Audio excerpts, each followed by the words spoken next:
Chapter 260. Pa! Under the horrified gaze of all the guards, the heads of Deputy Director Lee and the captain of the base guards burst open, blood splattering everywhere. They immediately turned their guns and started shooting at number 1. However, something even more unbelievable happened. The X-bullets hit number 1's body. Although they broke through his physical defense, the bullets embedded in number 1's body did not penetrate too deep before they were squeezed out by his muscles bit by bit. The original wounds were healing at a speed visible to the naked eye. Seeing this scene, all the guards were dumbfounded. Even the extremely lethal X-bullets could not kill number 1. Did they have to use explosive bullets? However, at this distance, it was uncertain if this kind of bullet could kill number 1. They would definitely be affected. However, number 1 did not give them a chance to think. Following his roar, he suddenly rushed into the crowd of guards. His arms were like 2 heavy hammers. The guards who were hit along the way spat out blood and fell to the ground, immediately losing the ability to continue fighting. Facing such a terrifying number 1, their resistance had no effect at all. It could be said that it was a complete one-sided massacre. After killing dozens of guards, number 1 came to the door of the main control room. He then turned his head and looked at the camera above. "Open the door." Hearing this, the guard who was already scared out of his wits stuttered. I can't open this door." Hearing this, number 1 once again turned his gaze to the metal door. He lowered his body and then slammed into the metal door. Boom! A loud noise and the metal door trembled. Boom! Boom! Boom! Under the horrified gaze of the guard, number 1 madly slammed into the door of the main control room, creating a continuous metal pit. After a series of attempts, number 1 suddenly stopped slamming. Looking at the metal door that was deformed but not broken, he fell into deep thought. Seeing this scene, the guard at the base let out a sigh of relief. If there was any error in the important data in the main control room, the headquarters would never let him go. After confirming that number 1 could not destroy the door of the main control room, the guard immediately turned around and closed the door to prevent number 1 from finding his way in. Looking at number 1 who was still standing in the same place, the guard took out his communication device and began to contact the headquarters to urgently report the current situation. After the report was over, the monitoring personnel began to command the panicking laboratory personnel to evacuate and hide in the base's prison rooms. These cells were originally used to control the experimentals that had gone out of control. The surrounding walls were also made of the latest alloy material. Perhaps they had never expected that they would one day enter one of these cells. After everything was done, the surveillance personnel once again looked at the door of the main control room. When he saw the scene on the screen clearly, he couldn't help but widen his eyes. A black lightsaber slowly formed in number 1's hand, and this lightsaber cut through the seemingly indestructible metal door like cutting through tofu. Not only the monitoring personnel, but even the headquarters personnel who were watching the scene through the connection were also shocked. They had checked and studied number 1's body data, and one thing was for sure, this kind of supernatural ability was not something that number 1 had after being modified. The ability to materialize spiritual chi was what they were pursuing the most at this stage. Mutation. This thought suddenly appeared in the minds of all the researchers at the headquarters. Their gazes gradually became heated. Number 1's value continued to rise in their eyes. "He can't die, we must have him. He seems to have mastered the spells of the ancient cultivation system." Looking at number 1 walking into the main control room on the screen, Dr. Yad of the main experimental base shouted with a face full of desire. Inside the main control room, the lights on all kinds of instruments flickered. It looked like a sci-fi scene. After number 1 walked around the room, he once again fell into silence. Although he knew that the main control room had a self-destruct program, he knew nothing about it, so he had no idea how to activate it. After thinking for a while, he walked to the main control panel and began to wander around the various buttons. At this time, His gaze was attracted by a broken page placed inside the glass cover of the control panel. This broken page looked very special, it was glowing faintly. This was the research base, but this piece of paper was protected in the main control room, which made Number 1 very confused. After thinking for a while, Number 1 waved the lightsaber and slowly cut open the glass cover made of unknown material, then he took out the broken page that was glowing faintly. The moment it was in his hand, Number 1's arm sank. The weight of this piece of paper was obviously beyond Number 1's imagination. He estimated that this broken page weighed almost a ton. At this time, a voice suddenly rang in Number 1's mind. "Number 1, bring it back." Hearing Bei Li's voice, the hostility on Number 1's face instantly disappeared. He became very respectful. "Put your hand on the main control panel.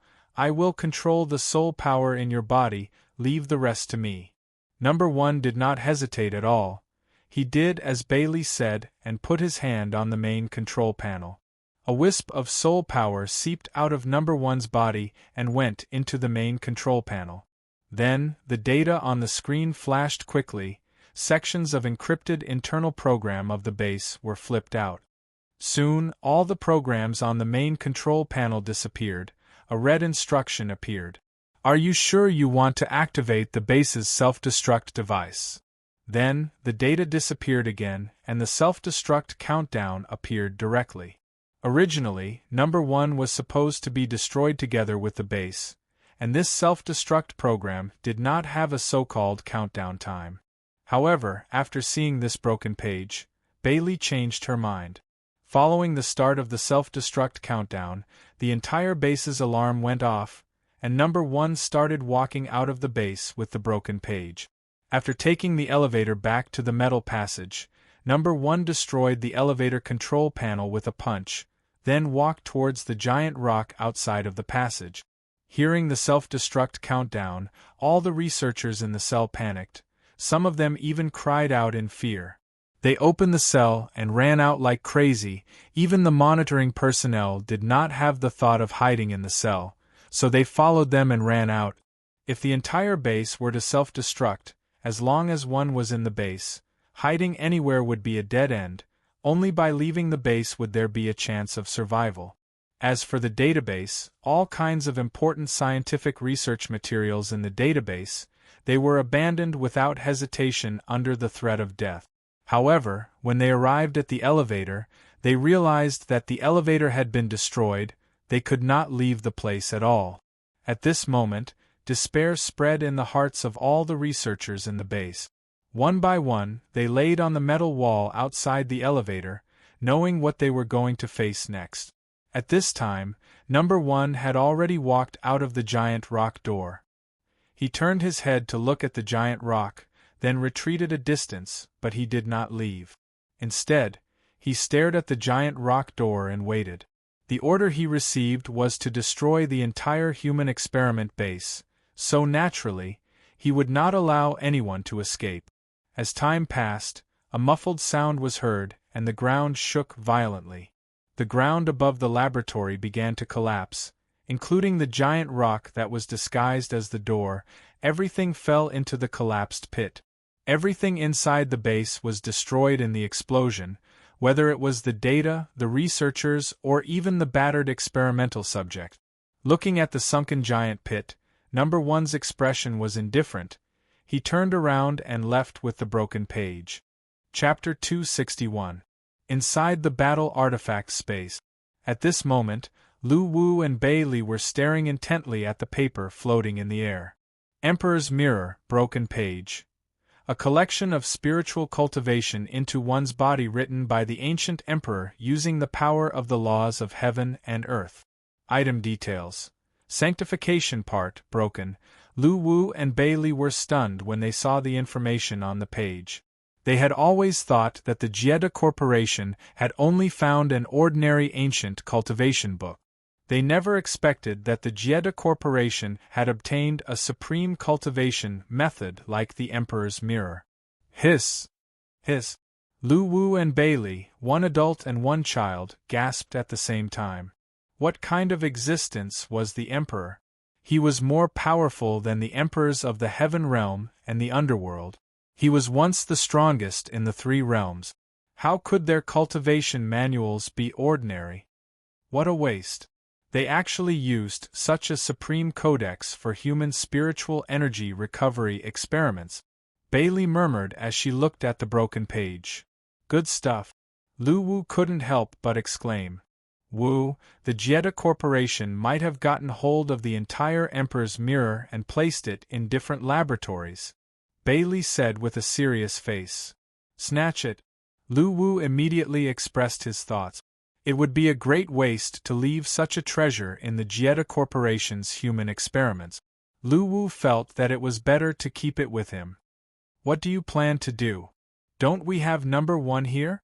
Let's strengthen him and let him snatch it for us. Number 1's body is already unstable due to his forced cultivation. If we strengthen and modify him, his lifespan will be greatly shortened.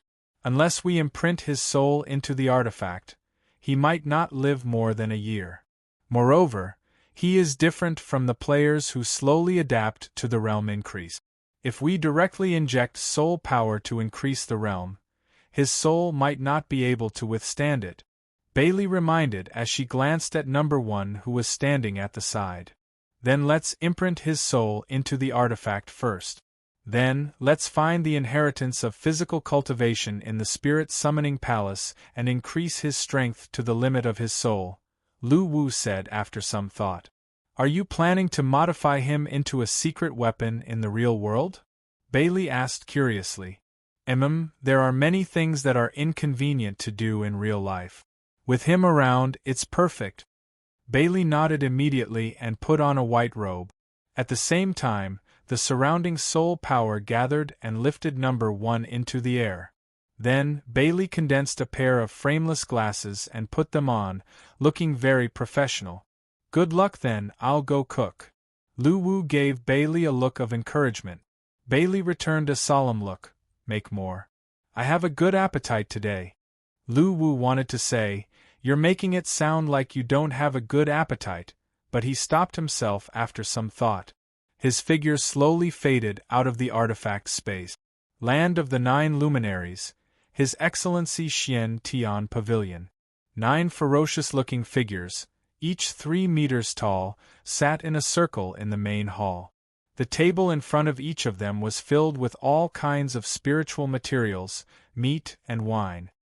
Big brother, the situation in the underworld is a little turbulent now. This seems to be a bad sign, a relatively thin man said to His Excellency Xing Yao, who was sitting in the main seat. It's none of our business. As long as it's not a war between the fairies and the underworld, no matter how big the fire is, it won't affect us. Xing Yao finished the wine in his cup and said nonchalantly. His Excellency Tsangshu failed to defy the heavens and the Patriarch of Beiki killed a god for the source of God. Maybe those guys in the sky will declare war on us. 9th brother, don't jinx it. If a war really breaks out, we'll only be cannon fodder even if we control a big region. After all, this is a war between gods. Xing Yao couldn't help but scold his 8th brother, Hui Yao, who was still making sarcastic remarks. Hui Yao became listless when he heard that and looked at the food on the table. Big brother, there's something I need to tell you. Jin Yao, who was sitting at the side, swallowed the meat in his mouth and turned to look at Xing Yao. The 9 brothers of the land of the 9 luminaries are ranked as follows: Xing, Yu, Ri, Chen, Jin, Mu, Water, Fire, and Earth. The Earth-breaking clan that was blocking our way to Beiki seems to have disappeared. I happened to pass by that day and was going to greet the leader of the Earth-breaking clan, but I found out that the entire Earth-breaking clan has moved away from the barren grassland. Xing Yao's face froze when he heard that. Big brother, Beiki is now a land without a master. Do you have any thoughts? Jin Yao asked again with anticipation. Of course I'm interested. I'll go to Beiki and become His Excellency. Yu Yao, who was the 2nd brother, grinned. Xing Yao did not say anything and fell into deep thought. In fact, they had been coveting the land of Beiki by the sea for a long time. Moreover, with the power of the 9 of them, it would not be a problem to conquer Baki. In their opinion, the previous kings of Baki were simply too weak to withstand a single blow. However, the existence of the Earth-Breaking clan was the reason why they did not make a move. Although the 9 of them were strong, only the big brother, the second brother, and the third brother had reached the Ghost Emperor realm. Other than the big brother, Xingyao, who had reached the late Ghost Emperor realm, the other 2 were only in the early Ghost Emperor realm. If they really went to war with the Earth-Breaking clan, Lai Shan alone could fight against the 9 of them. Although they had the confidence to win, the price they would have to pay was undoubtedly huge. As the contender for the ancient king of Baki, Lai Shan was like a tall mountain that blocked their way to Baki. Therefore, they could only put this idea aside. However, now that they heard that the Earth-Breaking clan had moved away from the barren grassland, the 9 of them suddenly became excited. Without the Earth-Breaking clan, the road to Baki would be smooth sailing. Their army could easily enter the territory of Baki, so it would not be difficult to take over the position of His Excellency. By then, with the blessing of the Great Emperor, there would definitely be one more late Ghost Emperor realm powerhouse among them. Is the news reliable, fifth brother? What if Lai Shan comes back? Xingyao did not make a decision immediately but asked. I'm not sure, but since the Earth-Breaking clan's base is gone, it's very likely that they have left. However, just to be safe, let's wait a little longer. We've already waited for so many years, a little longer won't make much of a difference. Let's wait a little longer. Alright, go and find out which is the strongest force in Baki now. We can try to win them over and see if they are willing to cooperate with us. Big brother, leave this matter to me.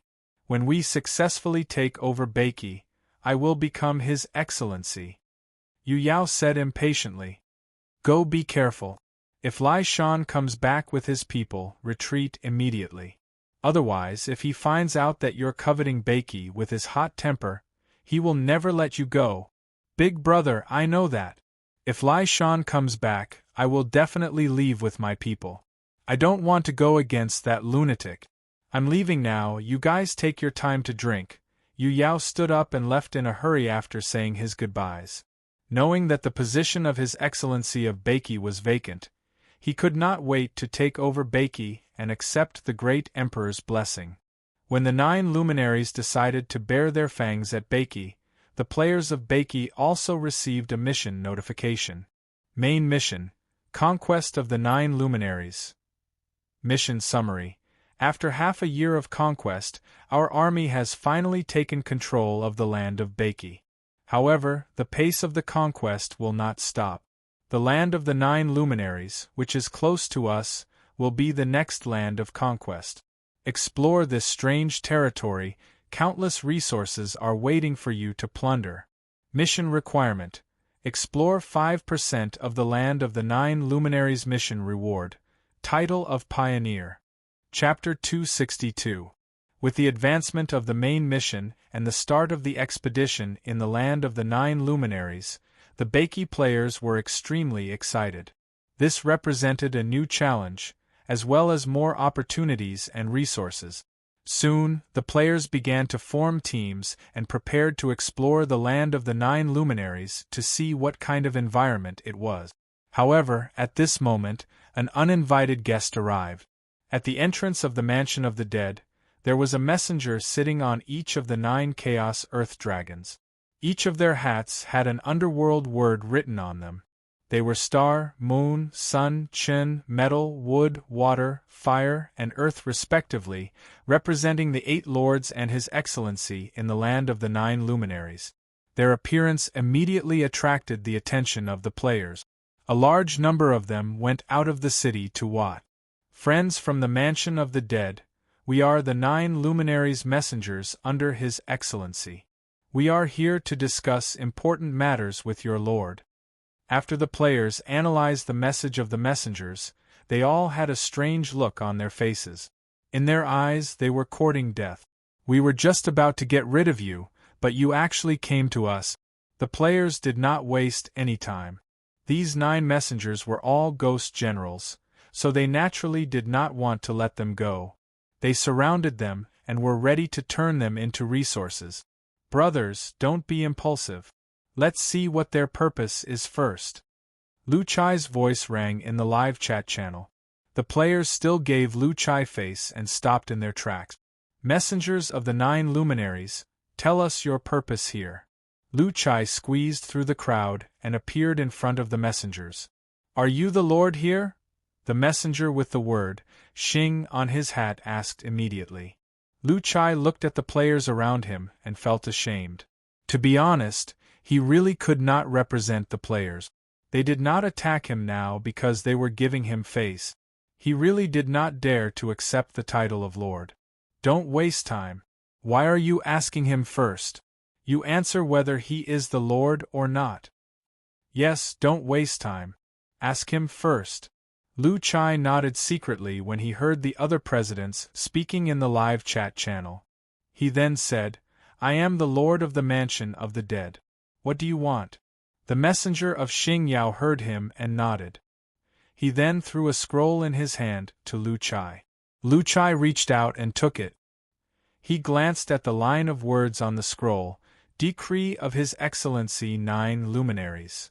Then, he cast a puzzled look at the Xing Yao envoy. Open it and take a look.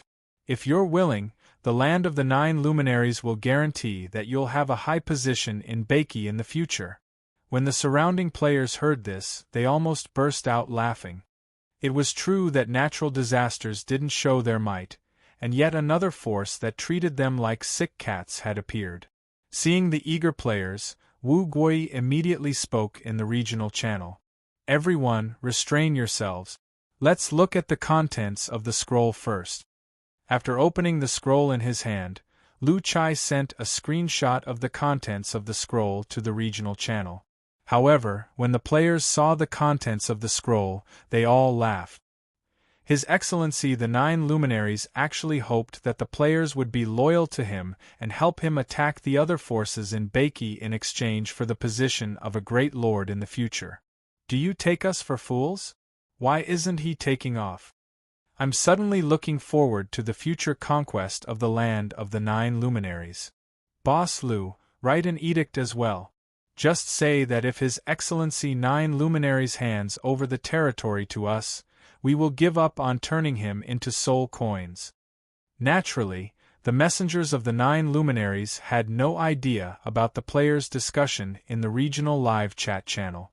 They were still waiting for Lu Chai's reply. In fact, they were quite confident when they came to recruit Lu Chai. Their way of thinking was different from the players. From their point of view, the forces of the land of the 9 luminaries were already there, and the forces in Beiki were fighting against each other.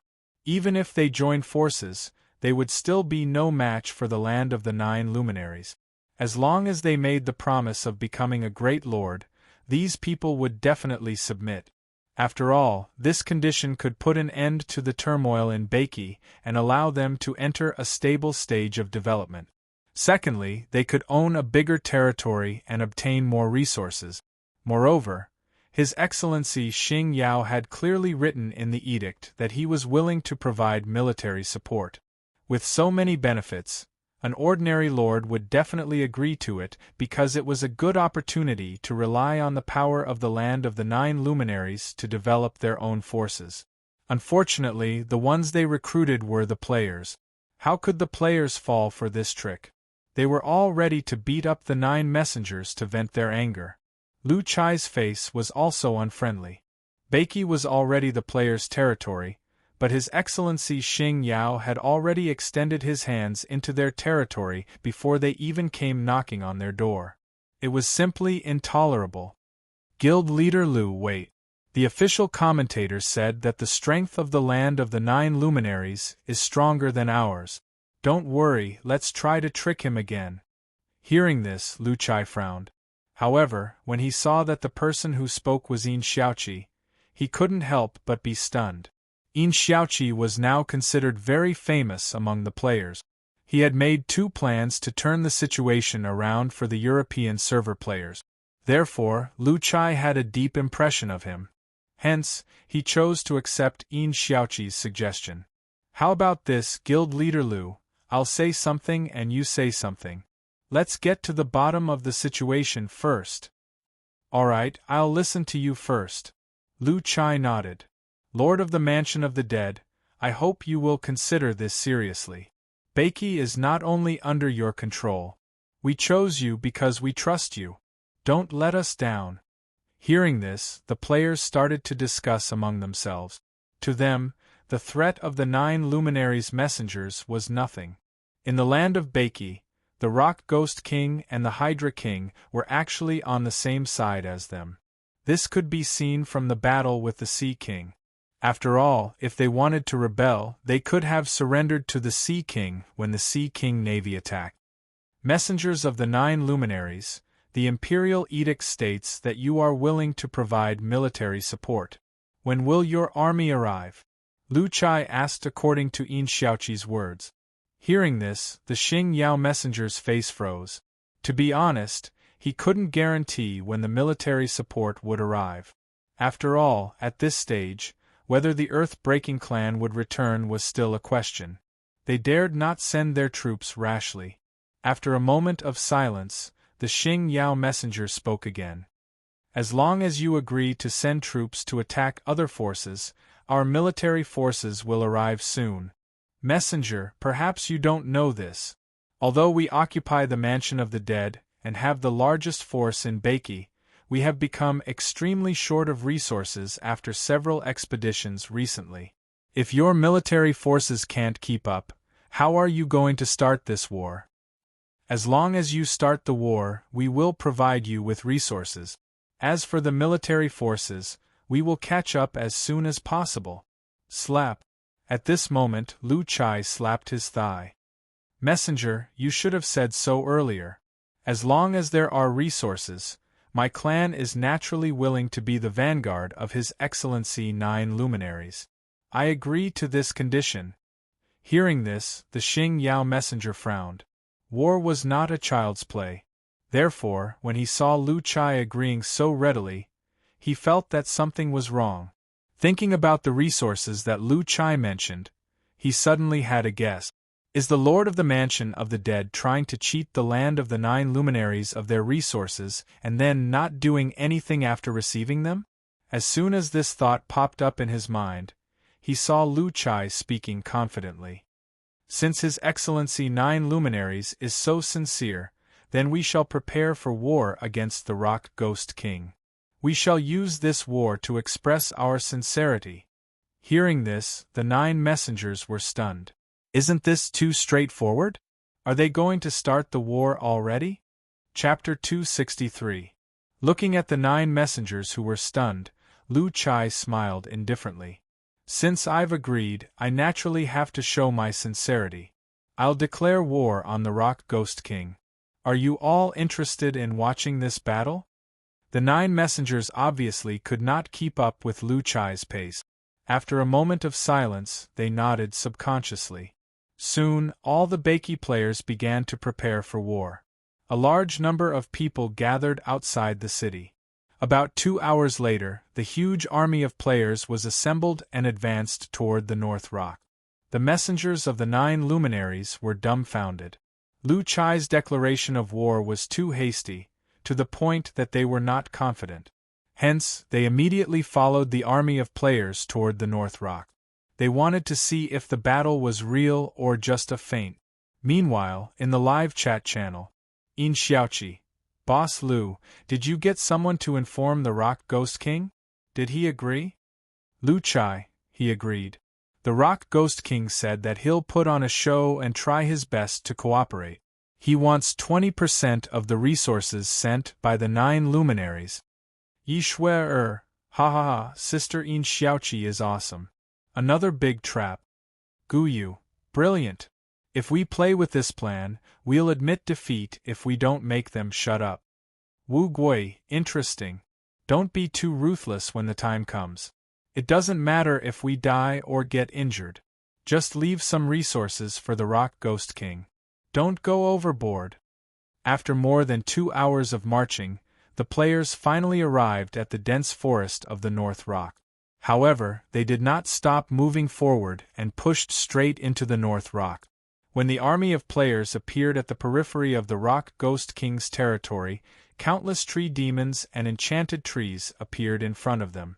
At the same time, 5 giant trees flew from afar and smashed into the periphery of the Rock Ghost King's territory.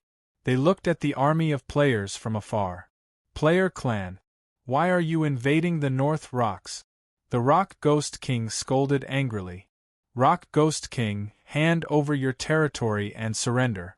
Otherwise, we'll take your life and take over your North Rocks. Lu Chai immediately roared in response. This is the North Rocks. I advise you to retreat immediately. Otherwise, we'll show our might and kill you all. The Rock Ghost King roared again. Looking at Lu Chai and the Rock Ghost King's harsh words, the messengers of the 9 luminaries were dumbfounded. In the land of the 9 luminaries, wars usually started immediately. But what's with the pre-war shouting? Is it a warm-up?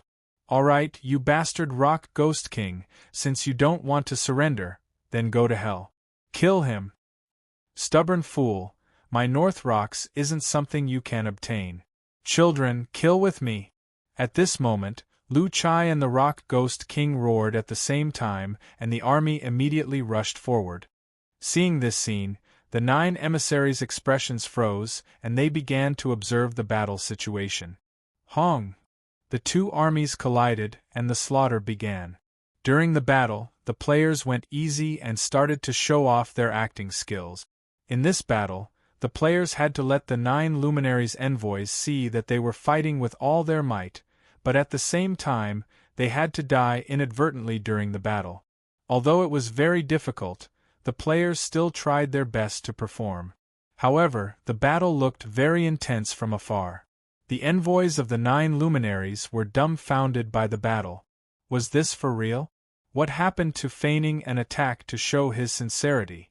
The envoys of the 9 luminaries were so shocked that they were speechless as they looked at the players who had died. Kill!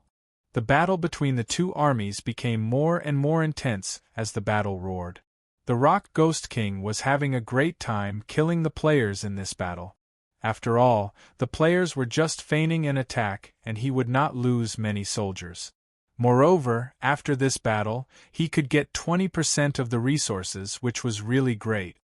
He could sell these resources to the players in the shop in exchange for soul coins, which he could then use to exchange for soul power. He might even have a chance to break through to the later stage of the Ghost King. All of you die. Following the Rock Ghost King's roar, the vines in the wood domain danced wildly and killed a large number of players. Previously, he had been bullied by the players, but at this moment, the Rock Ghost King was extremely happy and he killed even more vigorously. After all, he might not have such an opportunity to slaughter the players again. Seeing a large number of players being strangled by the Rock Ghost King, the 9 luminaries' envoys turned to look at Lu Chai, who had retreated to their side. Lord of the Mansion of the Dead, don't you feel bad? Of course I do, but this is our sincerity. Don't be fooled by my casual promise. My clan is straightforward and a promise is a promise. Besides, look, many of our warriors don't even have a decent piece of equipment. Although we have a great advantage in terms of numbers, but, sigh. Looking at the large number of dead players, the corner of the Xingyao envoy's mouth twitched. Lord of the Mansion of the Dead, why don't you withdraw your troops and wait for our resources to arrive before sending your troops? That won't do. Since we're fighting, we must fight with vigor. Lu Chai immediately rejected and then shouted forward. Boys, kill. That's the Rock Ghost King, kill him for me. Looking at the large number of dead players, the 9 luminaries' envoys felt distressed and could not help but speak again. Lord of the Mansion of the Dead, stop fighting. You're losing your troops for nothing. How about this, we'll send the resources as soon as possible and then you can start the battle. By then, you'll definitely be able to take down the Rock Ghost King. Don't be impulsive now. No. We must fight with vigor. Looking at the stubborn Lu Chai, the 9 envoys leaped down from the back of the Chaos Earth Dragon and came to Lu Chai's side to persuade him earnestly. At this moment, they already believed that Lu Chai was sincere in seeking refuge. Since he had already sought refuge, these dying soldiers would be the subordinates of His Excellency Yu Yao, who would come to take over Beiki in the future. Their hearts ached when they saw the death. Seeing that Lu Chai was still determined, the 9 envoys immediately promised that they would send the resources within 3 days. They only hoped that Lu Chai could suppress his anger and bear it for 3 days. Under their constant persuasion, Lu Chai finally let out a long sigh. To be honest, with my fiery temper, it's either them or us who will die in this battle. But since I've already pledged my allegiance to you, I still have to listen to the words of the lords and give them face, right? Upon hearing this, the 9 envoys nodded quickly with a look that said they agreed with him. In that case, I'll give you face and end this battle like this. But in the next battle, I'll have to fight them to the death. There was another hidden meaning in Lu Chai's words, which was that if the resources sent were not enough and they still couldn't defeat the Rock Ghost King, then such a useful vanguard of the Mansion of the Dead would be gone. The 9 luminaries' envoys nodded in unison again and looked at Lu Chai with gratitude. From their point of view, Lu Chai's decision was really giving them face. At this moment, they had absolute trust in Lu Chai. They felt that he was an honest and straightforward lord who was easy to control. Chapter 264. Lu Chai agreed to withdraw his troops reluctantly, but the 9 messengers were grateful, feeling that it was Lu Chai's respect for them. When the army of the player clan retreated, the Rock Ghost King's acting skills were on full display. He roared furiously and began to command his army of tree demons to chase after the player clan. Once again, the army of the player clan suffered heavy casualties. The 9 messengers were heartbroken to see this. When they returned to the Mansion of the Dead, the players pretended to be exhausted, lying on the ground to rest. Messengers, you've seen the strength of our clan. We are absolutely reliable in battle and are not afraid of death. Unfortunately, our equipment and resources can't keep up. Sigh. Lu Chai sighed as he spoke. Lord of the Mansion of the Dead, don't worry. We've seen your sincerity. We'll go back and report to His Excellency and the other lords to convey your message. By then, resources and weapons will be provided in time. Great. When your resources arrive, we'll start a war with other forces. At this moment, both the messengers and the players were very happy. The messengers were happy that they had easily recruited the biggest force in the Mansion of the Dead at this stage, paving the way for Lord Yu Yao and Beiki. It could be said that they did not need to waste a single soldier. On the other hand, the players were happy that another fool had taken the bait and was now obediently giving them resources. After another round of discussion, both sides burst into laughter, looking like the guests were enjoying themselves. After the discussion ended and the messengers left, the players stood up in high spirits and could not help but laugh. Forum, Crayon_Shinchan. My acting skills were off the charts today. The F*King Tree Demon did not tie me up. Fortunately, I was quick-witted. I took 2 steps forward and bumped into his vines, allowing him to strangle me to death. So, can I have more drumsticks from the director? Laughing emoji.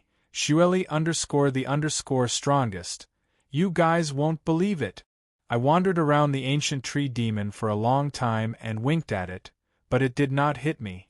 I was so angry that I stabbed it in the back. Now it finally noticed me and crushed me to death. Laughing emoji. Watermelon_Taro. It's so hard to die. There are too many players. I feel like the little tree demons can't kill all of them. Laughing emoji. Assassin_Creed. I was going to take the opportunity to scrape some powder off the Rock Ghost King, but I was killed the moment I got close. I'm so angry. It's such a rare opportunity. Little Tree Rock replied to Assassin's Creed. You wicked bastard, Tonggua's face. JPG. Faded Tonggua replied to the Little Tree Rock. I advise you to be kind and delete this picture, Cha Na's overhead view. JPG. Roasted jade rabbit hugging Chong, ha ha ha, it's so fun. At that time, the little tree demon in front of me seemed to be tired of killing. Its branches and leaves were all trembling. It looks so weak and cute. I want to catch it and raise it, laughing emoji. Crayon_Shinchan replied to holding Chong, roasting jade rabbit. Are you going to catch it and raise it up, chop it up and sell it as spiritual materials? You're very creative, laughing emoji. Lu Wu was completely convinced after witnessing the players' amazing maneuvers. He was His Excellency of the 9 luminaries, a man of high status, yet he was fooled by the players. It could only be said that players who died after being resurrected were really crazy. Land of the 9 luminaries, Xiantian Pavilion, His Excellency Palace. His Excellency Xing Yao sat at the head of the table, while the other 8 brothers sat on his left and right respectively. In the middle stood the 9 ambassadors who had just returned from Beiki. Listening to the narration of the ambassadors, the 9 luminaries' brothers were astonished. If it weren't for the fact that these ambassadors were personally trained and trained by them, they would have thought that these 9 guys were talking nonsense. In their opinion, anyone who could become the lord of a region in Beiki must be a smart guy. Their original plan was that if these conditions couldn't buy the hearts of the people, they would promise some future benefits to make them work for them willingly. However, the outcome was far beyond their imagination. Not only did they come to an agreement, they even sent their troops to attack the other forces. The process of the 9 messengers' narration left them stunned. Your Majesty, the clan that occupies the Mansion of the Dead is very straightforward and honest. Everything I said is true. The leader of the Xing Yao ambassadors spoke again. Your Majesty, I can guarantee this. Although they acted impulsively, it wasn't just for show. We really saw their clansmen fighting against the Rock Ghost King's army. Moreover, many of their clansmen were killed or injured in this battle. There really are such hotheads. Haha, I believe you. Yu Yao, who was sitting below, said with a smile. I believe you too. After all, the underworld is huge and full of strange things. It's normal to have a unique character. Moreover, didn't the ambassadors say that the key reason why they occupy the Mansion of the Dead and become the strongest force in Beiki is that they have a large number of clansmen? This can be easily explained. Ri Yao, who was sitting beside Yu Yao, also expressed his opinion. It's better to be careful. We know too little about the forces in Beiki. How about this, second brother? You follow them secretly when they deliver the supplies next time. Investigate carefully and find out the truth. All right, boss. I'll go prepare the supplies now and follow them to take a look. Yu Yao replied with a grin. Yu Yao was very satisfied with the Mansion of the Dead described by the ambassadors. After all, it took a long time to cultivate a loyal force. It couldn't be better to have such a group of hotheads. After everything was settled, Yu Yao bid farewell to his brothers and left first. He was in charge of preparing the supplies this time. Naturally, he had to check it himself. There was also a very important reason. In his opinion, he was the future emperor of Beiki and the Mansion of the Dead would be his subordinates in the future. Therefore, he had to give them more supplies. After all, the supplies now belonged to the 9 brothers. However, once they were in the hands of the Mansion of the Dead, they would belong to him. Yu Yao made a small calculation in his mind. He headed to the resource warehouse to pick the supplies to be sent to Beiki. The resource warehouse of the Land of the 9 Luminaries was a huge castle. It was heavily guarded outside by 3 shifts. Each shift was guaranteed to be led by 2 ghost general realm commanders. At the same time, the castle was equipped with various alarms and killing taboos. Even if one had reached the Ghost Emperor realm, it would be extremely difficult to take away the treasures without triggering the taboos. However, as the ruler of the Land of the 9 Luminaries, no one would stop Yu Yao from entering the castle. When he arrived at the entrance of the castle, Yu Yao cut his finger and pressed it on the bloodline detector at the entrance of the castle. This was only the first taboos at the entrance of the resource fortress. After passing through 9 taboos in a row, Yu Yao finally entered the resource warehouse. Fluorescent lights were flashing all over the floor. The entire resource warehouse was filled with the rich fragrance of spiritual medicine. Apart from a few special treasures that were placed neatly in a corner, the rest of the items were scattered on the ground. Yu Yao glanced around and began to think about what supplies he should bring to Beiki. Spiritual medicine? I must bring this. It can improve their strength, and I can use it in alchemy in the future. Spiritual mine? I must bring this too. However, since I've already brought the spiritual mine, I'll bring a few blacksmiths too. Equipment? This was the key. They were lacking equipment now. Since everything here was good equipment, he would bring a few for the Lord of the Mansion of the Dead and his personal guards. Treasures? He would bring a few for the Lord of the Mansion of the Dead as a reward. There was no need to give anything to the others. Yu Yao walked around the resource warehouse. He picked up an item from time to time and commented on it. He was starting to pick a gift for his future subordinate. Chapter 265. After all the supplies were prepared, Yu Yao immediately dispatched his subordinates to form a supply escort team of 100 people. It wasn't that he didn't want to bring more people. The main reason was that the Earth-breaking clan from the barren grassland could come back at any time. He was afraid that it would be difficult to explain if he brought too many people with him. After all, with Lai Shan's personality, he would definitely beat him half to death if he knew that he was trying to take over Beiki. Moreover, the road to the Mansion of the Dead was extremely safe. After all, no one in the land of the 9 luminaries would dare to rob him. Moreover, the burial ground in front of the Mansion of the Dead had long been destroyed, so there were no other forces present. However, this was the first batch of resources that he had sent out. Yu Yao planned to hide in the dark and observe for a while before deciding on the subsequent amount of resources. After everything was ready, Yu Yao set off with the supply team. At this time, Yu Yao had disguised himself, restrained his aura, shrunk his body size, and changed into a guard's uniform. His purpose was to not attract attention. A day and a half later, the supply team led by Messenger Yu Yao arrived at the Mansion of the Dead from Beiki's direction. The players were already familiar with the identity of Yu Yao's messengers. Naturally, they did not stop them and allowed them to enter the Mansion of the Dead. Lu Chai and the others, who had received the news, were already ready.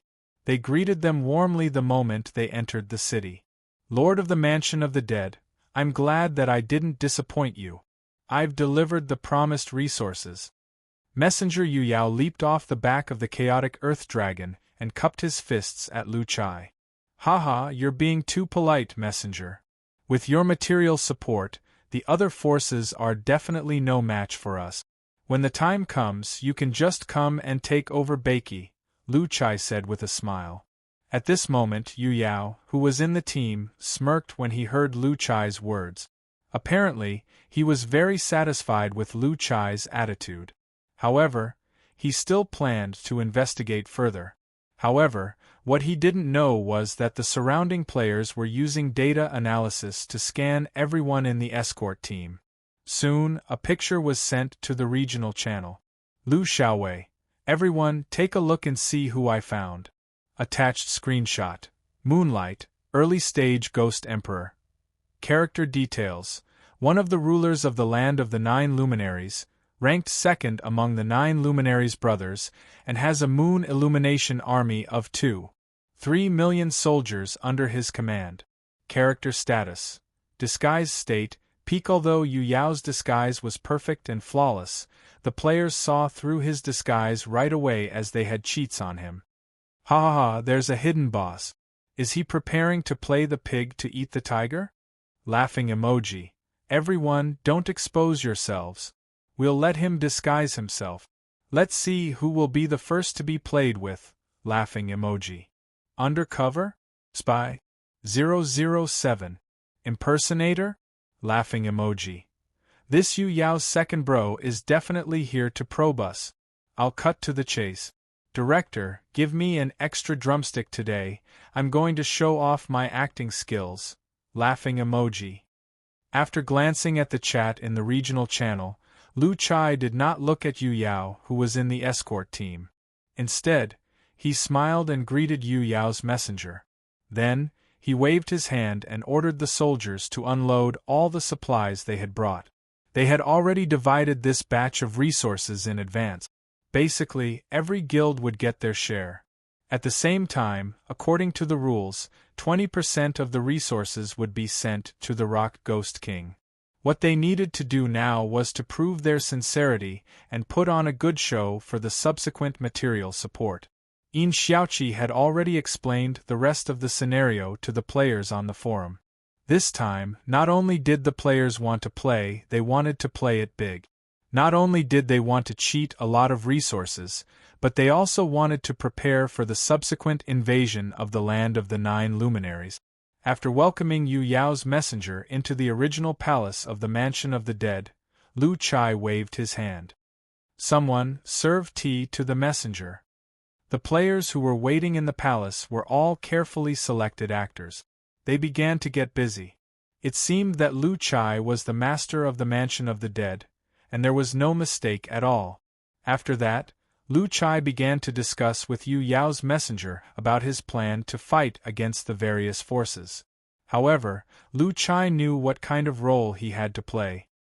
He appeared very arrogant in the conversation, but the battle plan he proposed was full of loopholes. Apart from telling this to the messenger, he was mainly putting on a show for Yu Yao. Seeing Lu Chai's performance, Yu Yao, who was secretly observing, was very satisfied. Although Lu Chai was arrogant, he had no brains at all. Obviously, he was a reckless man. However, this was exactly what Yu Yao needed because this kind of person was the easiest to control. At this time, Gu Yu came into the palace and cupped his fists at Lu Chai. "Clan leader, the resources have been distributed. We can go to war at any time." Hearing this, Lu Chai once again showed his reckless side. He slammed the table and said, "All right, since the messenger is here, let's show our sincerity. This time, we will send troops to the Hydra. They dared to provoke me a few days ago, so I will take my revenge." "Wait, Lord of the Mansion of the Dead, it's not good for you to make enemies on all sides. The Rock Ghost King has not been settled yet." Before the messenger could finish his words, Lu Chai waved his hand. "I'll conquer the North Rocks sooner or later. However, envoy, you don't know this. A few days ago, this 9-headed snake actually brought troops to provoke me. If I didn't promise you that I wouldn't send troops before the resources arrived, I would have fought them to the death. However, now that the resources have arrived, this 9-headed snake is definitely not a match for my tribe." Lu Chai shouted at Gu Yu, "Assemble the troops now. We will send troops to the Ascension Zone and chop off the head of the Hydra." Hearing Lu Chai's impulsive speech, Yu Yao, who was hiding among the guards, was embarrassed. He was speechless about Lu Chai's reckless character. Yu Yao believed most of the 9 messengers' description after they returned to the 9 luminaries. However, Yu Yao felt that the war this time was a good opportunity for him to find out more. After 2 hours of preparation, the army of players went straight to the Ascension Zone. The guards followed under the messenger's lead. When they arrived at the Ascension Zone, the Hydra's demonic snake army was already waiting for them. "Hydra, you dared to provoke me with your troops that day. I will make you pay now." Lu Chai roared at the Hydra as he pushed through the crowd and came to the front of the army of players. The veins on the Hydra's forehead bulged when he heard Lu Chai calling him a Hydra. He was not pretending, but he was really angry. "If you want to die, I will fulfill your wish." Following the Hydra's roar, the group of demonic snakes raised their bodies and flicked their tongues at the army of players. Kill. There was no unnecessary talk this time. The war broke out instantly. The Calamity Army began to put on an act again. Although the players had taken off their equipment, some of them brought the resources and equipment sent by the guards of the 9 luminaries. Naturally, they could not act as badly as before. They had already discussed this matter with the nine-headed Python King in advance. However, the Hydra King did not care at all.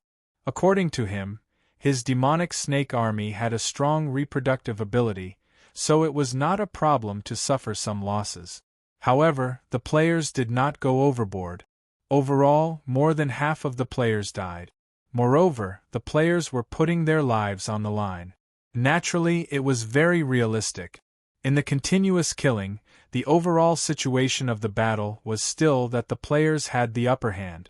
Lu Chai's face revealed an arrogant look. Yu Yao saw all of this and could not help but nod. Seeing it with his own eyes, he had to believe that the Lord of the Mansion of the Dead was really arrogant and stupid. Moreover, Yu Yao was very happy to see that the players had the upper hand in the battle. After all of this was paving the way for him to become His Excellency in the future.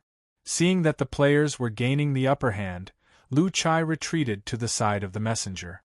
Messenger, how is it? My clan's performance after obtaining the resources is not bad, right? Yu Yao's messenger was embarrassed. Just as he was about to speak, he heard a roar from the northwest. Hydra, I, the Rock Ghost King, am here to help you. Let's destroy the player clan together. Accompanied by his roar, an army of tree demons appeared from afar. They were densely packed and stretched for several miles. Hearing the Rock Ghost King's roar, the Hydra King immediately bared his teeth. Damn it, who allowed you to give me a nickname? And it's such an ugly one. Seeing the Rock Ghost King, Yu Yao's expression froze and he turned to look at Lu Chai. However, Lu Chai did not panic at all. He pointed the long sword in his hand at the tree demon army. You came just in time. Warriors of my clan, let's destroy them together. Hearing this, Yu Yao wailed in his heart. Are you AF** King Pig?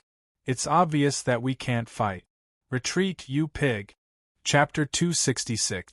My lord, as your ally, why would I lie to you? It's time for you to retreat. How about we send a few more batches of supplies and arm your people before we fight? Retreat? Look at how many of my people have died. How can we retreat now? We must kill them all. The Rock Ghost King squinted his eyes upon hearing this, but he was actually overjoyed. Hearing this, Yu Yao felt like crying. Boss Yu Yao, you're the future His Excellency. I'll listen to you this time. Lu Chai looked depressed. He was definitely a reckless man, so reckless that he had no IQ. In Yu Yao's opinion, these soldiers were his future subordinate. It would be a waste for them to die like this. His face was green with heartache. Therefore, he dared not take the risk or expose himself before he was sure if Lai Shan would come back. Otherwise, he was afraid that Lu Chai would fight him to the death if he was scolded. Seeing the army of the player clan retreating, Yu Yao wiped the sweat off his forehead, nodded, and retreated again. He was speechless, especially when he saw Lu Chai, who was full of confidence. Yu Yao was stunned too. He had forgotten how long it had been since he was scolded. You'd better forget this name so that we can still be friends. Otherwise, we can't be friends anymore. Because you're not a lord and we're at different levels, our thinking is naturally different. I believe that if the lords of the land of the 9 luminaries were here, they would definitely make the same decision as me. Green veins appeared on his forehead as he clenched his fist. He kept comforting himself that this person was his future subordinate. His future subordinate had to look at the bigger picture. The messenger was speechless. Then, Lu Chai added, Lu Chai, listen to me. Listen to me, Lu Chai. We'll think about whether we can win or not, but we can't fight again this time. Seeing that Lu Chai had finally compromised, Yu Yao and the messenger were relieved. Messenger, I respect you very much because you represent the land of the 9 luminaries and are my future backer. But you can't stop me this time, and I can't retreat from this battle. However, he had his reasons for coming here in disguise. Apart from investigating the background of the Mansion of the Dead, another important reason was that he couldn't let outsiders know that he had entered Baiki. Upon hearing this, Lu Chai looked hesitant. Sigh. My lord, don't be impulsive. You can't let your emotions affect your decisions. Now that the rock is helping the Hydra, we should retreat for the time being and wait for an opportunity. Shut up. I am Lord Yu Yao of the Land of the Nine Luminaries. At this moment, Yu Yao finally exploded. Brother Nine Heads, how much of the resources did the players give you this time? The Rock Ghost King, who was about to call him a bald snake, immediately stopped himself. That's right. Lu Chai, quickly ask your people to retreat. We can't fight this battle anymore. Seeing Yu Yao's wink, the emissary understood and immediately pulled Lu Chai, who was about to rush forward to fight. Lu Chai's face was filled with anger when he heard that. Looking at Lu Chai, who was ready to charge into the battlefield, the messenger turned to look at Yu Yao, who was hiding among the guards with a long face. He felt that he was at his wits' end. Seeing this scene, Lu Chai's face was filled with horror. Under such circumstances, the player's advantage was instantly reduced to a disadvantage. Lord of the Underworld, I think, taking a deep breath to calm himself down, Yu Yao walked out of the crowd and came to Lu Chai's side. 15%. What about you? The Hydra King asked curiously. Therefore, the players began to show off their acting skills again, and various ways of dying emerged one after another. Being attacked from both sides, the pressure on the players increased tremendously. At this moment, the players deserved to die. After all, they were at a disadvantage, and there was nothing they could do about it. After all, they were using their lives to act, so Yu Yao didn't notice any flaws. He just kept winking at the emissary, hoping that he would dissuade Lu Chai. Although Yu Yao was having a headache over Lu Chai's reckless character, he was still very satisfied with Lu Chai. Just as the emissary said, he was easy to control. The corner of Yu Yao's mouth twitched. At this moment, he even wanted to strangle Lu Chai to death. This fool actually compared himself with him, and even said that they were on different levels and had different ways of thinking. Yu Yao really wanted to go forward and beat him up. You have no right to speak here. Get out of my way. Lu Chai pointed his long sword at Yu Yao and said with an unfriendly expression. Yu Yao suddenly felt that the player clan was really pitiful to have such a lord. It was really a blessing from the great emperor of the underworld that the player clan hadn't been exterminated. I listened to you the last time. You said 3 days and I've endured it for 3 days. Now you're telling me to wait. How can I bear it? After saying that, Lu Chai turned to the battlefield and roared, Kill them! Kill the Rock Ghost King and the Hydra King. Lord of the Mansion of the Dead, I'm begging you. Please don't go. Looking at Lu Chai, who was ready to kill them himself, the emissary quickly pulled him back again. Why? How about this, retreat first? The resources are not here yet, so we'll take our time. You have such a large army of the player clan. As long as they are fully equipped, you won't have to worry about losing. Listen to me this time, retreat. Hearing this, both Yu Yao and the emissary felt very tired. Lu Chai, don't tell anyone that I've come to the Mansion of the Dead this time. Yu Yao reminded after thinking for a while. Yu Yao took another deep breath. Warriors of my clan, retreat. At this time, Lu Chai also gave the order to retreat. After the players left, the Hydra King and the Rock Ghost King sat together and drank with their arms around each other's shoulders.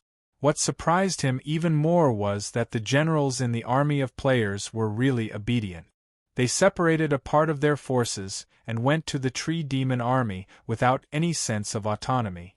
This time, if it wasn't for Lu Chai's stubbornness that made the emissary feel helpless, he would not have planned to expose himself. Same, 15%. Sigh, most of the money is with the players. I'm not happy. The emissary did not know what to say at this moment. Usually, he felt that he was very eloquent, but when he met Lu Chai, who was so stubborn, he was really at his wits' end. Don't ask, just don't tell anyone. It was a slip of the tongue, a slip of the tongue. Tell me how much you got first. Looking at the Tree Demon army coming from the side, Yu Yao was anxious. Then, his body began to grow taller, and the armor on the surface of his body broke, revealing Yu Yao's original appearance. "Lord Yu Yao, since you're here, why don't you join the battle with me? Let's kill them all." It was not that Yu Yao did not want to personally deal with the Rock Ghost King and the Hydra King. "Lu Chai, you can't fight this battle anymore. Listen to me, I'm the one who will take over Beiki in the future. Aren't you loyal to me? Why don't you listen to me now?"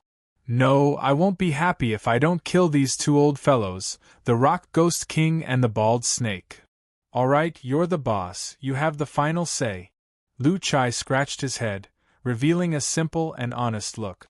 After all, Lai Shan was always a huge rock above his head. If Lai Shan knew that he had entered Beiki, he would never let him go. But we can win." Lu Chai looked reluctant.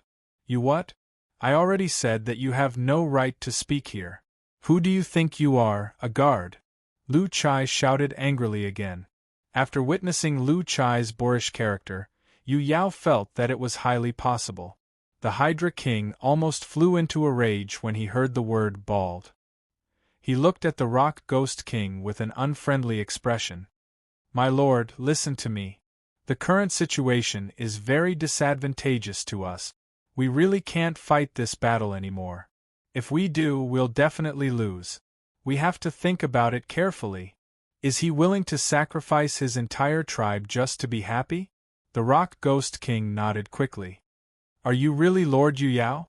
I told you to retreat, you pig." Yu Yao wanted to scold Lu Chai, but he held back after thinking about it.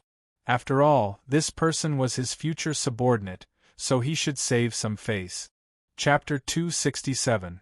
After returning to the Mansion of the Dead, Yu Yao comforted the grumpy Lu Chai again before returning to the 9 luminaries with his guards to prepare for the next wave of material support.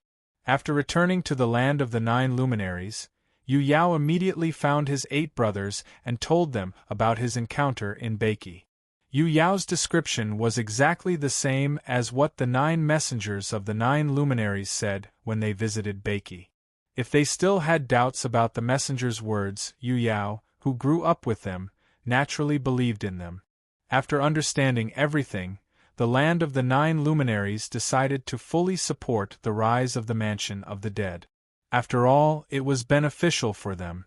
They only needed to allocate some resources and they could conquer Beiki without sacrificing a single soldier. To them, it was a good deal. Hence, the next few waves of resources were sent to the Mansion of the Dead. However, Yu Yao did not participate in the last few waves of resources as it was risky for him to go to Beiki. After understanding the situation of the Mansion of the Dead, he trusted Lu Chai very much. Hence, he did not need to risk being discovered by Lai Shan. In the following days, the players had a great harvest. The continuous arrival of various resources from the land of the 9 luminaries made the players happy. Every guild's overall strength had improved significantly. However, the show was not over yet. They had to continue. After that, the players had a few more conflicts with the Rock Ghost King and the Hydra King. This made the messengers extremely satisfied, as they thought that everything was going according to their plan. In their opinion, as the strength of the players increased, the Rock Ghost King and the Hydra King would be defeated sooner or later. Controlling Beiki was just a matter of time. During this period of time, the players could be said to be possessed by drama queens. They were either acting or on their way to act every day. They didn't have to fight monsters, but they were able to obtain resources. The continuous waves of support from the land of the 9 luminaries made them feel a little embarrassed. The players also began to improve their strength rapidly with the resources from the land of the 9 luminaries. There were a wide variety of resources that were delivered. Many players who lacked spiritual materials to change their class did so in batches with the help of the land of the 9 luminaries. Those who did not need spiritual materials would sell them in the trading house in exchange for soul coins and then purchase replacement equipment in the shop. However, this was only the first step in Yin Xiaoqi's scenario. The players needed more than just resources. In the following 2 weeks, the war in Beiki continued. However, Lord Yu Yao, who was in the land of the 9 luminaries, was very agitated. Under the attack of the player forces, the Hydra King and the Rock Ghost King had formed an alliance. Although the Mansion of the Dead still had the upper hand in the battle with the help of resources, they had not made any substantial progress in the occupation of the territory. 6 waves of resources had been sent out, especially the 6th wave. In order to quickly increase the strength of the Mansion of the Dead, Yu Yao had given 3 times the amount of resources. However, the result did not satisfy Yu Yao. Now, not only Yu Yao, but even his 8 brothers were getting impatient. Although the land of the 9 luminaries had sufficient resources, they couldn't continue supplying them like this. On this day, the brothers of the 9 luminaries gathered at the Dark Heaven Pavilion once again to discuss the next step of their plan for Beiki. As the person in charge of Beiki, Yu Yao was the first to make a suggestion. He said that they would continue to send resources to the Mansion of the Dead. With the player clan's enormous power, Beiki would be conquered sooner or later. However, although the other 8 brothers didn't say it out loud, their dissatisfaction was written all over their faces. After all, the resources belonged to everyone. However, Yu Yao would be the one to benefit the most after conquering Beiki. As the eldest brother, Xing Yao was in his excellency, so he didn't mind. However, the other 7 brothers expressed different suggestions. Second brother, I don't think that Lai Shan will come back. Why don't you attack him directly? The third brother, Ri Yao, drank all the wine in his glass and smashed it on the table as he said, "What if Lai Shan comes back?"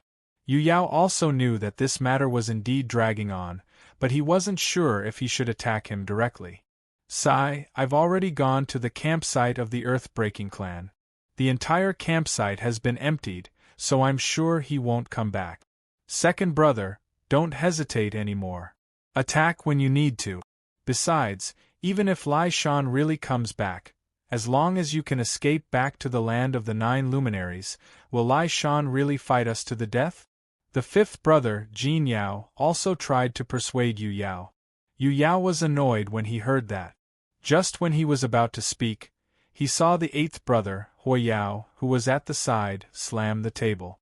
Second brother, we brothers have seen all kinds of battles along the way. Are we really afraid of Lai Shan? It's not a good idea to continue this stalemate. How about this, tell me if you want to attack or not. If you don't, I'll go. After Hui Yao finished speaking, the brothers fell into silence. The 8th brother's goal was very clear. If Yu Yao didn't dare to attack, he would do it. However, if he succeeded, the position of His Excellency would go without saying who would be the next His Excellency. If the 8th brother really attacked, what would he be? Yu Yao's face turned pale. All right, since the position of His Excellency was given to me by my brothers, it's not right if I don't attack. I'll personally deliver the resources this time. I must eliminate the Rock Ghost King and the Hydra King, and conquer the whole of Beiki, Yu Yao said while gritting his teeth. Second brother, that's right.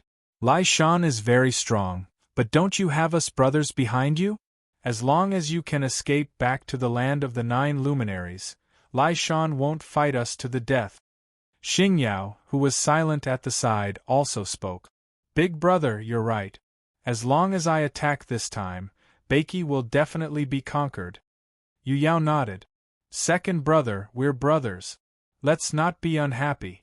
I was too impulsive with my words just now, so I apologize to you first. Here's to congratulate you on conquering Beiki and ascending to the position of His Excellency. The 8th brother, Hui Yao, raised his wine glass. Upon seeing this, the other brothers also raised their wine glasses. We're all brothers, why would I care? Yu Yao raised his wine glass too. However, he was still holding back his anger. After all, he was taking a huge risk. If Lai Shan really returned when he conquered Beiki, he might not even be able to come back alive. However, if he was unwilling to do so, the other 8 brothers obviously wouldn't continue to deliver resources to Beiki. In this dilemma, Yu Yao clenched his teeth and chose to fight for the position of His Excellency. After all, the opportunity would never come again if he missed it. After the discussion, Yu Yao began to prepare the resources. Then, he ordered the entire Yu Yao army to get ready to depart for Beiki. Since he was ready to take action, Yu Yao was naturally prepared to take over Beiki. Naturally, he had to bring his subordinates with him. As for whether Lai Shan would return, Yu Yao couldn't care less anymore. Moreover, if he encountered Lai Shan and couldn't come back, what was the point of keeping this batch of Yu Yao army? This time, Yu Yao was ready to go all out. As long as he succeeded, he would become the His Excellency of Beiki. Especially after receiving the great Emperor's blessing, his strength would definitely increase tremendously. By then, even if he encountered Lai Shan, he wouldn't be unable to escape. After weighing the pros and cons, Yu Yao still took this step. After everything was ready, Yu Yao led his 2.3 million Yu Yao army and departed to Beiki. Other than the treasures that belonged to him in the resource warehouse, he brought all the other resources. After all, once they left the land of the 9 luminaries, even though they were still brothers, they would still be separated from the family. Naturally, they would have to calculate their belongings clearly. However, the treasures were not distributed among the brothers. Whoever wanted to use them could take them. These treasures had to be discussed when they returned. Chapter 268. Beiki. On this day, a mighty army came from the border of the burial grounds toward the mansion of the dead. The appearance of such a large army naturally alarmed the players. However, when they checked the information of this army, they couldn't help but laugh. Soon, the players told each other about the arrival of Yu Yao's army. Lu Chai, who hadn't been offline for half a month, had completely immersed himself in the role of a feudal lord. He immediately ordered someone to inform the Rock Ghost King and the Hydra King, informing them of the start of the second step of the plan. At the same time, he brought the players to welcome the arrival of the future king of Beiki. When he met Yu Yao again, Lu Chai was still as dumb as before. Although his words were inappropriate, Yu Yao still felt that he was honest and satisfied. However, Yu Yao immediately rejected Lu Chai's invitation to host a banquet at the mansion of the dead. Because time was running out, he had to destroy the Rock Ghost King and the Hydra King as soon as possible to obtain the authority of the entire mansion of the dead. Then, he would go to the great emperor to receive his blessing. Note: when an underworld creature becomes a god, the great emperor will bestow him a blessing. The two are different. It was very important for him to become the king of Beiki as soon as possible. After all, after his strength improved, he would be able to escape even if Lai Shan came. However, if he encountered Lai Shan with his current realm of Ghost Emperor, he would basically be dead. Although he had 8 brothers behind him, it was still unknown whether he would be able to make it back alive when the time came. Therefore, Yu Yao didn't want to wait any longer. He immediately told Lu Chai to organize the army and head to the North Rock. They would first conquer the North Rocks, then directly attack the Ascension Zone and uproot the 2 biggest forces in the whole of Beiki. Upon hearing this, Lu Chai immediately showed a happy expression and agreed readily. Then, he began to organize the players and prepared to follow Yu Yao's army to the North Rock. The players were also very cooperative. After all, everyone had a share of the resources every time, so why not? This time, the scale of the army was huge. It stretched for several miles, forming a long winding dragon from the northern border of the Mansion of the Dead to the North Rocks. This time, under the leadership of Yu Yao, Yu Yao's army could be said to be aggressive. Such a huge commotion naturally alerted the Rock Ghost army. When the Moon Yao army appeared in the Rock Ghost territory, the Tree Demon army was already prepared. Looking at the nearby Rock Ghost King, Moonlight shone with a cold light. In reality, Rock Ghost King wasn't much of a problem in his eyes. After all, the difference in strength between the two of them was obvious. Dealing with Rock Ghost King would be a piece of cake for him. Boulder, you're so stubborn. Your North Boulder is mine now. Let's see how you're going to stop me. Yu Yao took out a war horn from his waist pocket and put it to his mouth. Just as he was about to blow into it, he saw Boulder's figure rise into the air and approach him. About 300 meters away from Yu Yao, the Rock Ghost King hovered in the air and stared at Yu Yao in horror. Are you great Lord Yu Yao of the land of the 9 luminaries? Hearing this, Yu Yao's face was cold, but he still nodded. You have good eyes. I, the Rock Ghost King, have never offended the great lord. Why have you come this time? The player clan of the Mansion of the Dead is my subordinate. Tell me, why did you offend me? I really don't know. Besides, Lu Chai didn't say that he was your subordinate. Otherwise, I wouldn't have dared to offend you, the Rock Ghost King said bitterly. Now you know. Anyway, I'm going to take your North Rocks. Yu Yao raised the horn again as he spoke. Don't. Great Lord Yu Yao, we surrender. I'll give you the North Boulder with both hands. At the same time, I, the Rock Ghost King, am willing to be loyal to you, the Rock Ghost King quickly said. Hearing this, Yu Yao was completely stunned. He thought that the Rock Ghost King would still fight to the death. He did not expect the Rock Ghost King to surrender. You're surrendering just like that? Yu Yao, who was still in disbelief, asked suspiciously. I, the Rock Ghost King, know the great Lord Yu Yao's strength. I have no chance of winning against you, so I might as well surrender. Hearing this, Yu Yao felt a little depressed. He did not expect his name to be so useful. However, he had no other choice as he could not expose himself. Now, however, he did not care anymore. Nevertheless, he was glad that the Rock Ghost King had surrendered. It would be great if he could subdue the Rock Ghost King without fighting. All right, the Rock Ghost King, you're sensible. However, it's not that easy to surrender.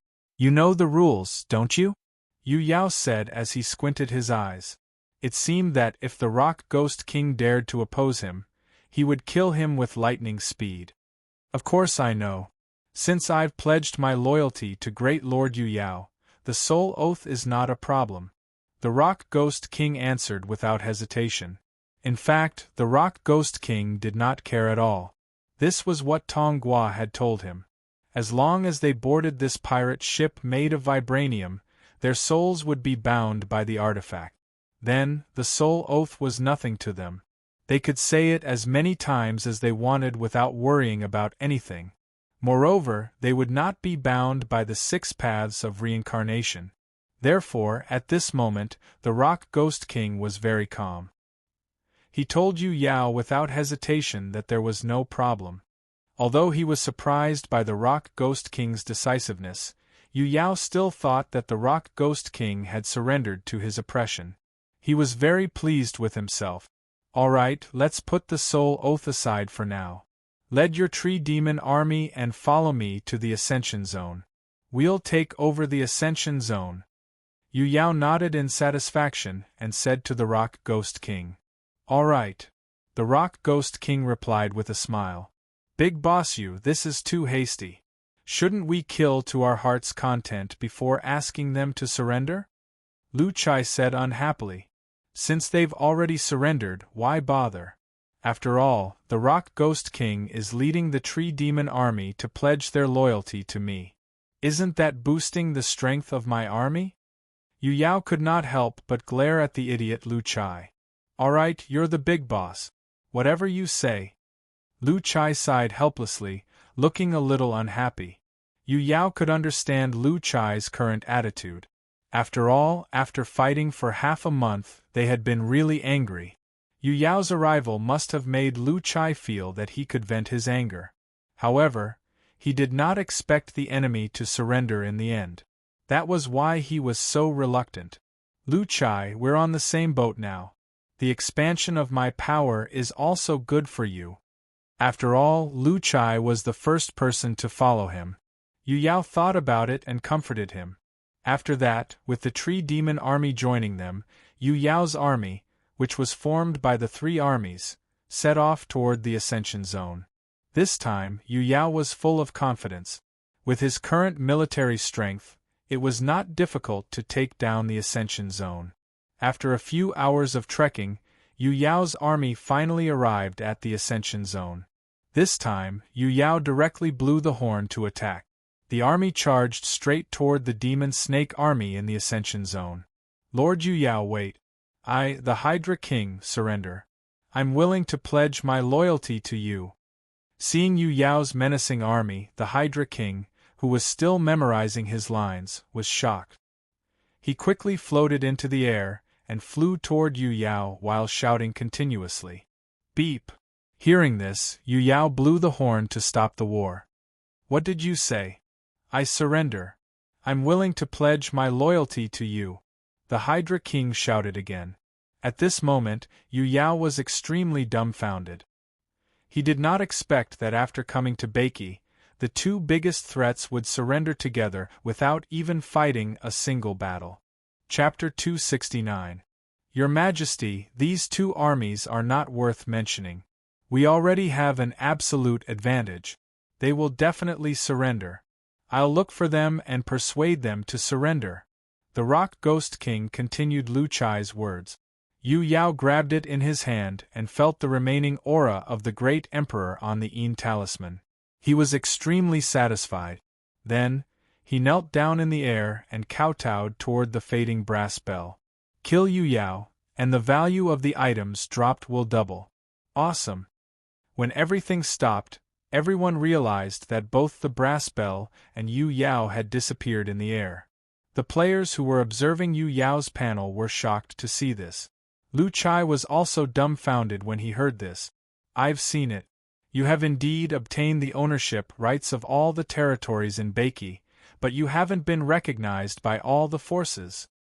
Envy, jealousy, hate. They seemed to have seen the moment when Yu Yao was toyed with, and they all smiled with relief. After the three of them had sworn their loyalty, Yu Yao couldn't help but laugh out loud. He felt so comfortable. Yu Yao's forehead was sweating, and his heart was filled with anxiety. As the great emperor of the Dong Yu's voice fell, everything around him became blank. Yu Yao. The great emperor's voice sounded again. The 6 paths of reincarnation bear witness, I vow. 500 words omitted. At this moment, Yu Yao was very happy, and the players were even happier.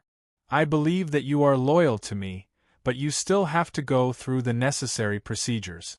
Begin the soul oath. Are there any other forces in Beiki at this stage? Yu Yao asked again after some thought. Lu Chai looked at the Rock Ghost King and the Hydra King beside him and nodded subconsciously. Boom!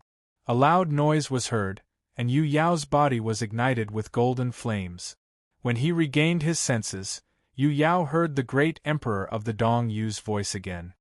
He went to see the great emperor. I'm not sure either. I've seen him once before, but the previous king of Beiki didn't say anything when he came back. He only said that he went for the test and certification, the Rock Ghost King said while shaking his head. Damn, he broke through the Ghost Emperor intermediate stage. As for the Rock Ghost King and the Hydra King's soul, Lu Chai was a little worried. However, there was a solution. As long as Yu Yao was dead, everything would be fine. He never thought that it would be so easy to conquer Beiki. The great emperor represented the over-god of the netherworld. These lines looked ordinary, but every line represented a supreme law that constructed the netherworld.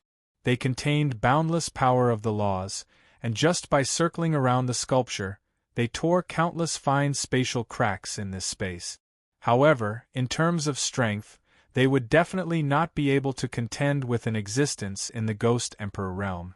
Hence, they could only use their wits to defeat him. Ask for blessings. Motherf *Ker, if he can directly advance to the Ghost Emperor realm, wouldn't we have to directly advance a few hundred levels? The two of them didn't hesitate. After all, they weren't afraid of this thing at all. They calmly began to read. 3 days later, Beiki was unified. All the forces, big and small, had surrendered to Yu Yao. Yu Yao had also become the true ruler of Beiki. All he lacked now was the approval of the great emperor. A huge black statue stood in the middle of the hall. In the center of the statue's right palm, there was a large brass bell floating. Although they didn't care about the operation of the netherworld, they were the ones who set the operation rules. Under the 6 paths of reincarnation, they were the real controllers of the netherworld. The statue looked sometimes clear and sometimes blurry. It was surrounded by lines of different colors. It was also for this reason that so many people would go crazy to become an abyssal prefect. After all, if one relied solely on cultivation to advance 2 major realms, they would have to spend countless years in secluded cultivation. However, becoming an abyssal prefect would save them a lot of time and effort. This time, the Hydra King and the Rock Ghost King followed along. The His Excellency succession code was not a secret in the netherworld. The ceremony in every big domain was the same. The purpose was to allow the great emperor to sense the person who prayed for blessings through the reading of the code. Enter! At this moment, a long and weathered voice sounded. Although it didn't shake, the sound of the bell was clearly transmitted to the ears of all the creatures present. In an instant the weather changed. The surface of the brass bell flickered with golden light. Due to the existence of Lai Shan, Yu Yao didn't dare to delay. Under the witness of all the clan leaders and players, he began to read the code of succession in the center of the mansion of the dead. The Rock Ghost King and the Hydra King were relatively calm. The second step of their plan was to use Yu Yao or even kill him. I don't know. Maybe not. However, Yu Yao was happy that the Rock Ghost King and the Hydra King were willing to submit to him. After all, his power in Beiki was not stable yet. It would be good for him to have more power. In the upcoming war against the land of the 9 luminaries, Yu Yao's existence was indispensable. At this moment, a golden light pillar appeared from the void and enveloped Yu Yao. Therefore, the more powerful he was, the better the following arrangements would be. I can feel her aura, but I can't be sure. At this moment, another voice appeared. As the golden light pillar washed over him, Yu Yao laughed in ecstasy. However, since he had passed, Yu Yao's heart was filled with joy. He wanted to express his gratitude, but he realized that the passage began to distort. When everything became clear, he found himself in the sky above the mansion of the dead. Is it her? Without her, the underworld is incomplete. Will she come back? What soul oath? Lu Chai was confused. Burn my vital fire and fight for her. As long as she is alive, the underworld will never perish. The voice said again. Boss Yu Yao, there are still 2 forces at this stage. One is the demon metropolis army in the dense forest of the Cliffs of Desperation, and the other is the ground wolf army that lives underground all year round. Lu Chai said. At this moment, a triangular Yin talisman with a black luster slowly formed in front of Yu Yao. Then, the 2 voices disappeared at the same time, and the 6 paths of reincarnation fell into silence again.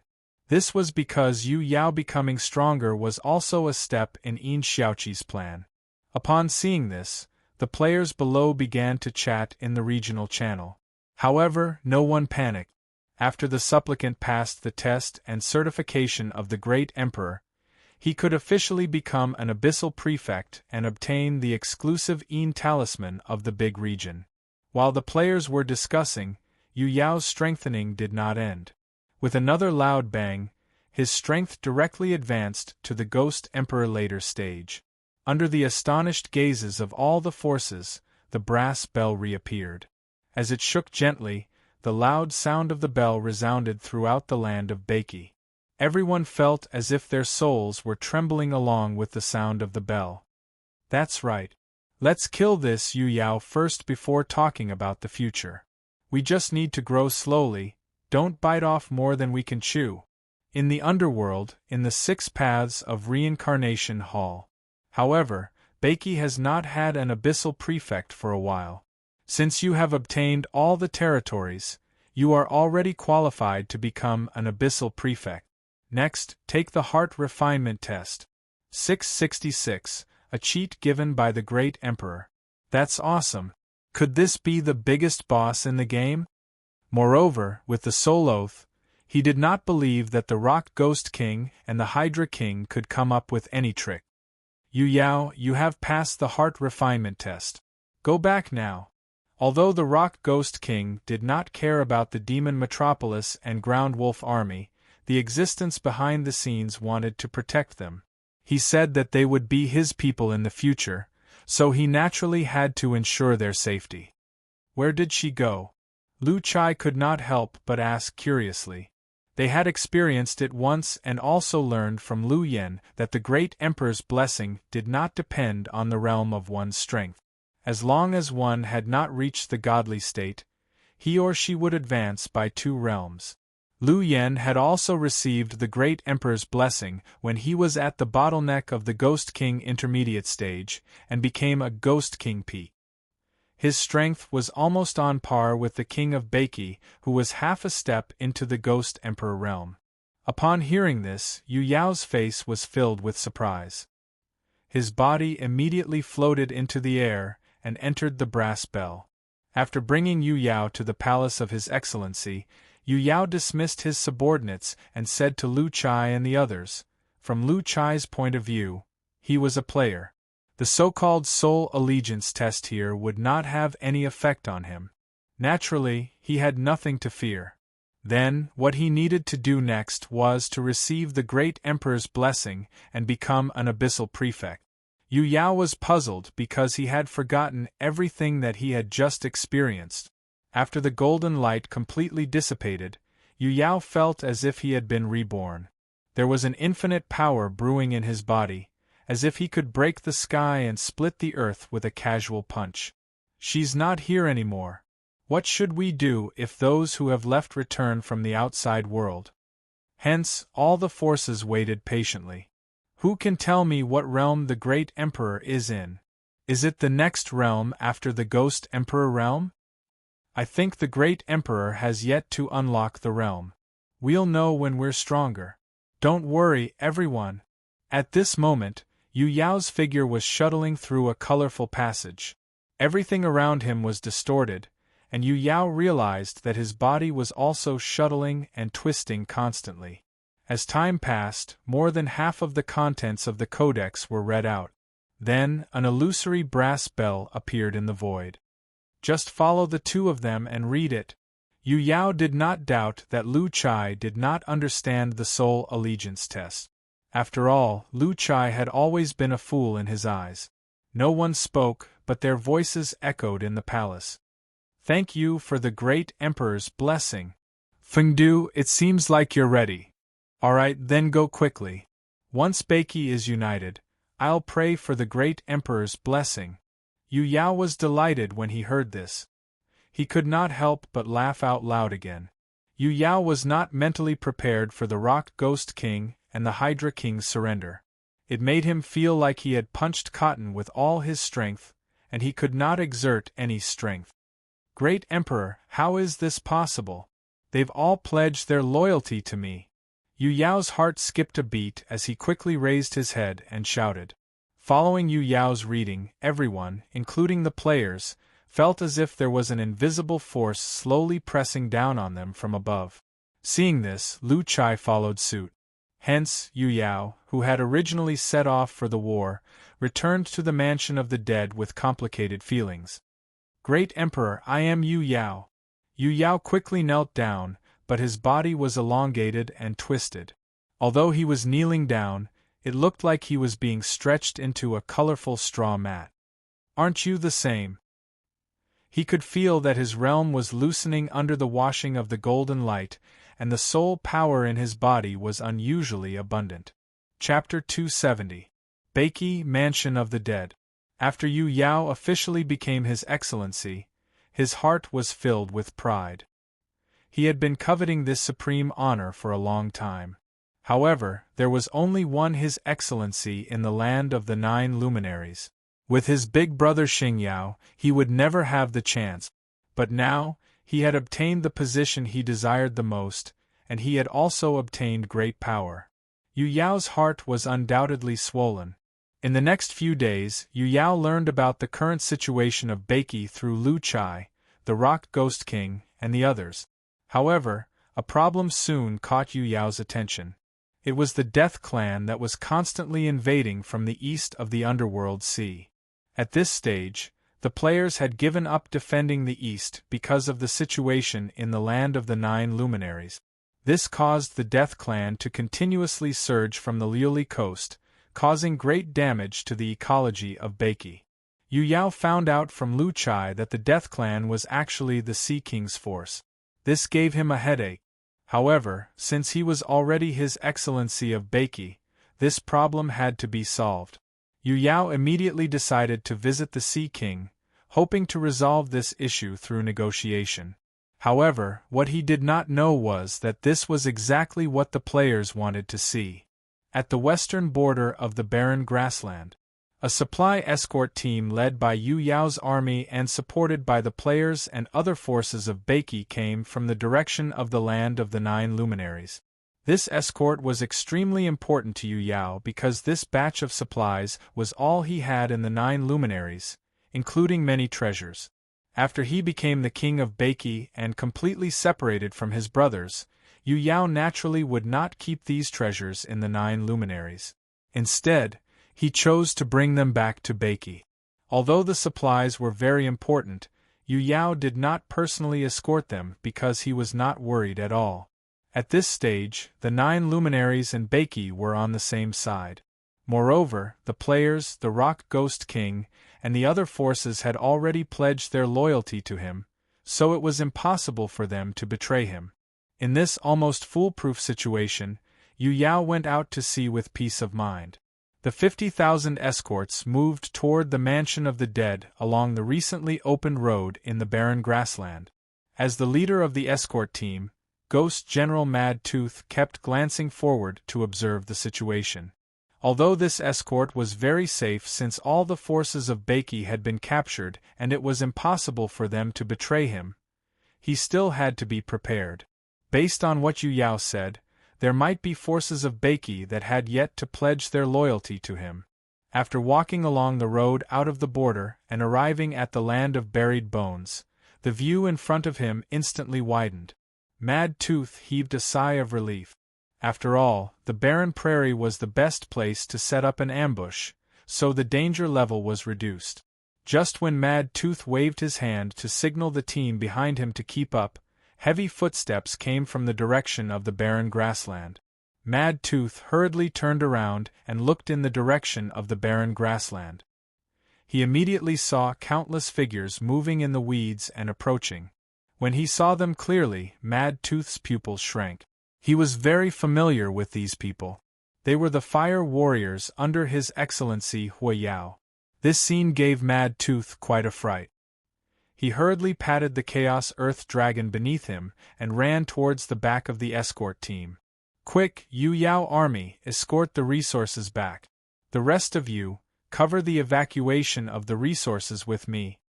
From Mad Tooth's point of view, this batch of resources was far more important than their guards. Naturally, they had to protect this batch of resources. However, at this moment, many figures emerged from the cracks in the ground in front of them. Without a doubt, they were all the fire warriors under Hui Yao army. How dare you? These are the resources of His Excellency Yu Yao. Your lord and my excellency are brothers. Who dares to intercept the resources? Mad Tooth immediately roared in anger as the fire warriors surrounded them from all directions. At this moment, Mad Tooth's heart was pounding. There were at least hundreds of thousands of fire warriors here. It was definitely not an easy task to break out of the encirclement. He only hoped that His Excellency Yu Yao's name would work. In fact, Mad Tooth had thought of many possibilities of being robbed while escorting the resources, but he never thought that Yu Yao's brothers would attack him. Can't we rob our brothers? At this moment, a burly man in fiery red armor, who was leading the Hui Yao army, approached them with a saber in hand. If His Excellency Yu Yao finds out, he won't let you go. Mad Tooth pretended to be fierce, as if he was trying to intimidate the robbing team. If you die, no one will know, right? At this moment, the burly man waved his saber in front of him, and the fire warriors immediately swarmed forward. Commander Mad Tooth, you leave first and get help from the mansion of the dead. Chernziu, who was a member of the guard team, immediately shouted at Mad Tooth. Then what about you? They want to kill us, so someone has to send the news back. You're the strongest here, so you have the best chance. Chunziyu shouted after punching 2 fire warriors who came close to him. Mad Tooth took a deep look at Chunziyu, clenched his teeth, turned around, and ran in the direction of the mansion of the dead. He could see that the fire warriors obviously came prepared this time. It was impossible for them to evacuate with the resources. Moreover, at this moment, Mad Tooth only had one thought in his mind, which was to pass the news to Yu Yao. Where are you going? At this moment, the burly man leading the fire warriors leaped up and pounced toward Mad Tooth. Seeing this, Mad Tooth immediately turned around and raised the long spear in his hand, blocking the attack that was coming toward him. Surround him, don't let him escape. No one is allowed to leave today. Following his words, all the fire warriors around him swarmed over and surrounded Mad Tooth. Seeing this, Mad Tooth stretched out his hand and slapped the Chaos Earth Dragon under him. Then, he raised his long spear and wanted to kill his way out. However, the Chaos Earth Dragon only managed to rush out about 10 meters before it fell to the ground under the intensive attack. Even Mad Tooth was thrown out. Facing the endless fire warriors, Mad Tooth fought with all his might and continuously killed the enemies. However, it was impossible for him to break through the encirclement. At this moment, the players led by Chunziyu and the tree demons came from the back. With the sacrifice of a large number of people, they tore an opening and joined Mad Tooth. Commander Mad Tooth, we'll open a path for you. Run, you must escape. Okay. Mad Tooth was touched, but he agreed without hesitation. With the help of the players, Mad Tooth charged forward. However, just when he was about to break through the encirclement, the leader of the fire warriors blocked his way again. Don't you dare run. Get lost. The two of them fought again. At this moment, Chunziyu shouted in the live chat channel, "Everyone, put on a good show. Go, help him escape." Following Chunziyu's words, the remaining players surrounded the fire warriors' leader in a frenzy, using their lives to buy time for Mad Tooth and help him escape. Without the obstruction of the fire warriors' leader, Mad Tooth dared not look back after escaping from the encirclement. He ran all the way to the mansion of the dead. Don't let him escape, go after him. At this moment, the fire warriors' leader shouted while killing the players. Instantly, a large group of fire warriors separated from the encirclement and chased after Mad Tooth, who was running wildly.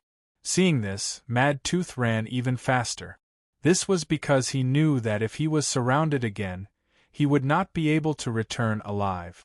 After Mad Tooth ran far away, the fire warriors' leader suddenly waved his hand at Chunziyu, who was charging at him. Stop, stop, stop. That's enough. Don't you think I won't fight back? As he spoke, the fire warriors' leader's figure gradually changed. Chapter 271. After Mad Tooth ran far away, the fire warrior commander's body gradually changed. As the black mist dissipated, Xiao Tian's appearance was revealed. Seeing Xiao Tian, Chunziyu also smiled and put away his weapon. The fire warriors around them also started to chuckle. This was the second step of their plan, to sow discord between Yu Yao and the land of the 9 luminaries.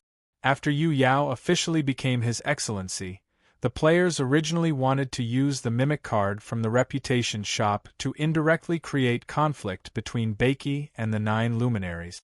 However, Lu Chai found out from Yu Yao that he still had a batch of treasures stored in the land of the 9 luminaries and was going to retrieve them soon.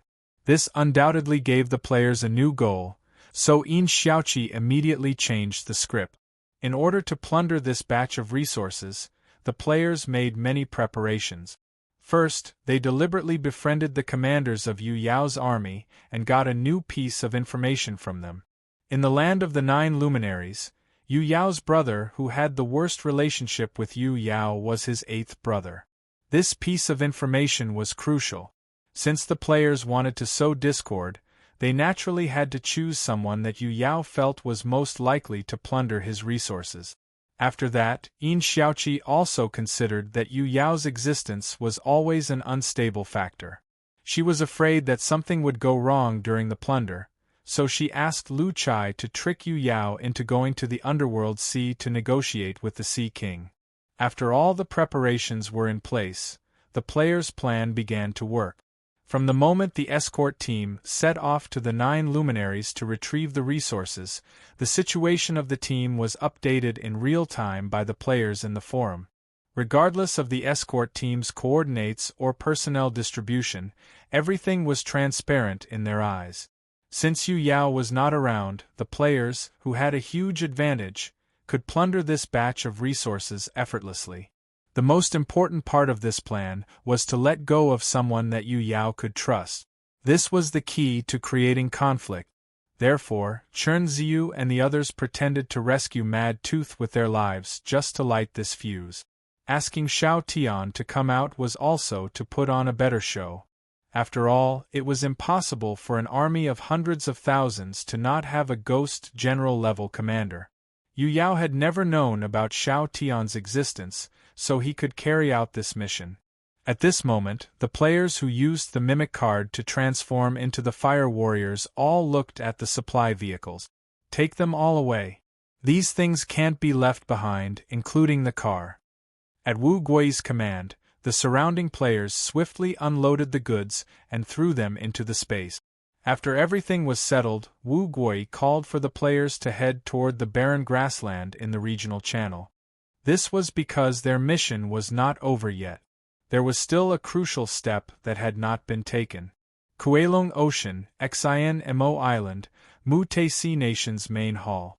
At this moment, the Sea King was looking at Yu Yao, who was visiting, speechless. Especially after hearing that Yu Yao had become His Excellency of Beiki, the Sea King suddenly felt like laughing. He could be considered an old acquaintance of the player clan.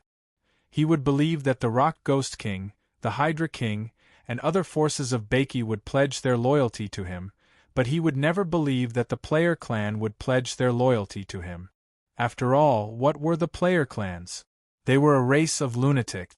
In their eyes, the strength of their enemies was never important. As long as they provoked them, they would be attacked endlessly like a virus. Yu Yao, you should go back. Come and find me when you've completely conquered Beiki. The Sea King shook his head helplessly.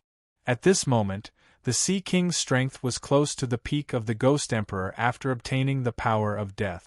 Moreover, this was his territory, so he was not afraid of Yu Yao at all. Sea King, I'm already His Excellency of Beiki.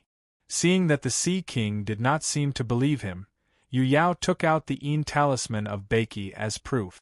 The Sea King was stunned when he saw the Yin Talisman, but his expression became even weirder. Did the player clan really pledge their loyalty to him? How is that possible? Even though Yu Yao had taken out the Yin Talisman, the Sea King still felt that something was wrong. If the player clan was so easy to conquer, he would have conquered them when he invaded Beiki back then. Hence, he felt that there was something strange about this. His Excellency Yu Yao, I believe you, but can you tell me how you conquered Beiki? After thinking about it, the Sea King could not help but ask curiously. Yu Yao came to the Kuelong Ocean this time to resolve the crisis of the Death Clan's invasion. Naturally, he had nothing to hide from the Sea King's inquiry, so he immediately told him the process. After all, it was not a secret. After listening to Yu Yao, the Sea King could not help but burst into laughter. Whether it was Yu Yao or He Sui and the others who were standing around, they were all dumbfounded by the Sea King's laughter. Yu Yao, oh Yu Yao, you are really open-minded. The Sea King patted his thigh, looking very happy. Sea King, what do you mean? Yu Yao could not help but frown. Do you know about the forces in Beiki? Looking at Yu Yao, the Sea King asked again with a smile. After I became His Excellency, I naturally learned about them in detail. What do you think about these few clans in Beiki? The Sea King gradually led the topic to the player clan while trying to get information from Yu Yao. The player clan? Speaking of the player clan, Lu Chai's stubborn look appeared in Yu Yao's mind. After thinking about it, Yu Yao did not hide anything and truthfully told the Sea King his opinion on the player clan. After listening to Yu Yao's explanation, the Sea King laughed again. The player clan that Yu Yao mentioned was completely different from the player clan that he knew. The Sea King knew very well how cunning the player clan was. They had used various sea tactics to rob his treasures and resources. Because of that, the Sea King could not bear it anymore and led the Sea King Navy to launch an all-out war with Beiki. However, according to Yu Yao's description, the player clan was actually a stupid, inflexible, and boorish clan that only knew how to fight. At this moment, the Sea King was sure of one thing. Yu Yao must have been tricked by the player clan. Although he did not know what the player clan was trying to do, the Sea King still felt that Yu Yao would not have a good ending. However, the Sea King was happy to see the internal strife of Beiki, so he said with a smile, "His Excellency Yu Yao, I believe you. Since we have no enmity, the Death Clan will naturally retreat." "Thank you." After confirming that the Death Clan would not attack, Yu Yao was finally relieved. After all, with Beiki's current strength, it was unwise to go against the Sea King. It would be best if they could settle it peacefully through negotiation. After chatting for a while, Yu Yao finally stood up and left. The Sea King also sent him off politely. After Yu Yao left, the Sea King, who had returned to the main hall, burst into laughter. He could not hold it in anymore. From his point of view, Yu Yao was simply a big fool who was about to be tricked but still felt good about himself. "My king, why are you so happy?" He Sui and the others who were beside him could not understand and asked curiously. "Do you know about the player clan?" "Oh, the clan that came to attend the banquet and had a conflict with Langia Island. Of course, they are extremely powerful." "Oh yes, my king once said that they are the Beiki clan." At this moment, He Sui and the others suddenly thought of something. "Yes, they are my biggest enemy, but now Yu Yao is telling me that he has subdued Beiki," the Sea King said with a smile on his face again. "Lord Sea King, do you mean that His Excellency of Beiki is going to be?" He Sui suddenly froze as he spoke. At this moment, the few former kings, including He Sui, suddenly understood why the Sea King was so happy. They couldn't help but mourn for Yu Yao for half a second in their hearts, feeling that he might not be able to live for long. Chapter 272. After solving the problem of the Death Clan's invasion, Yu Yao sped toward Beiki. At this moment, he was very proud. The Sea King was willing to withdraw his troops, which at least proved that his reputation was still useful.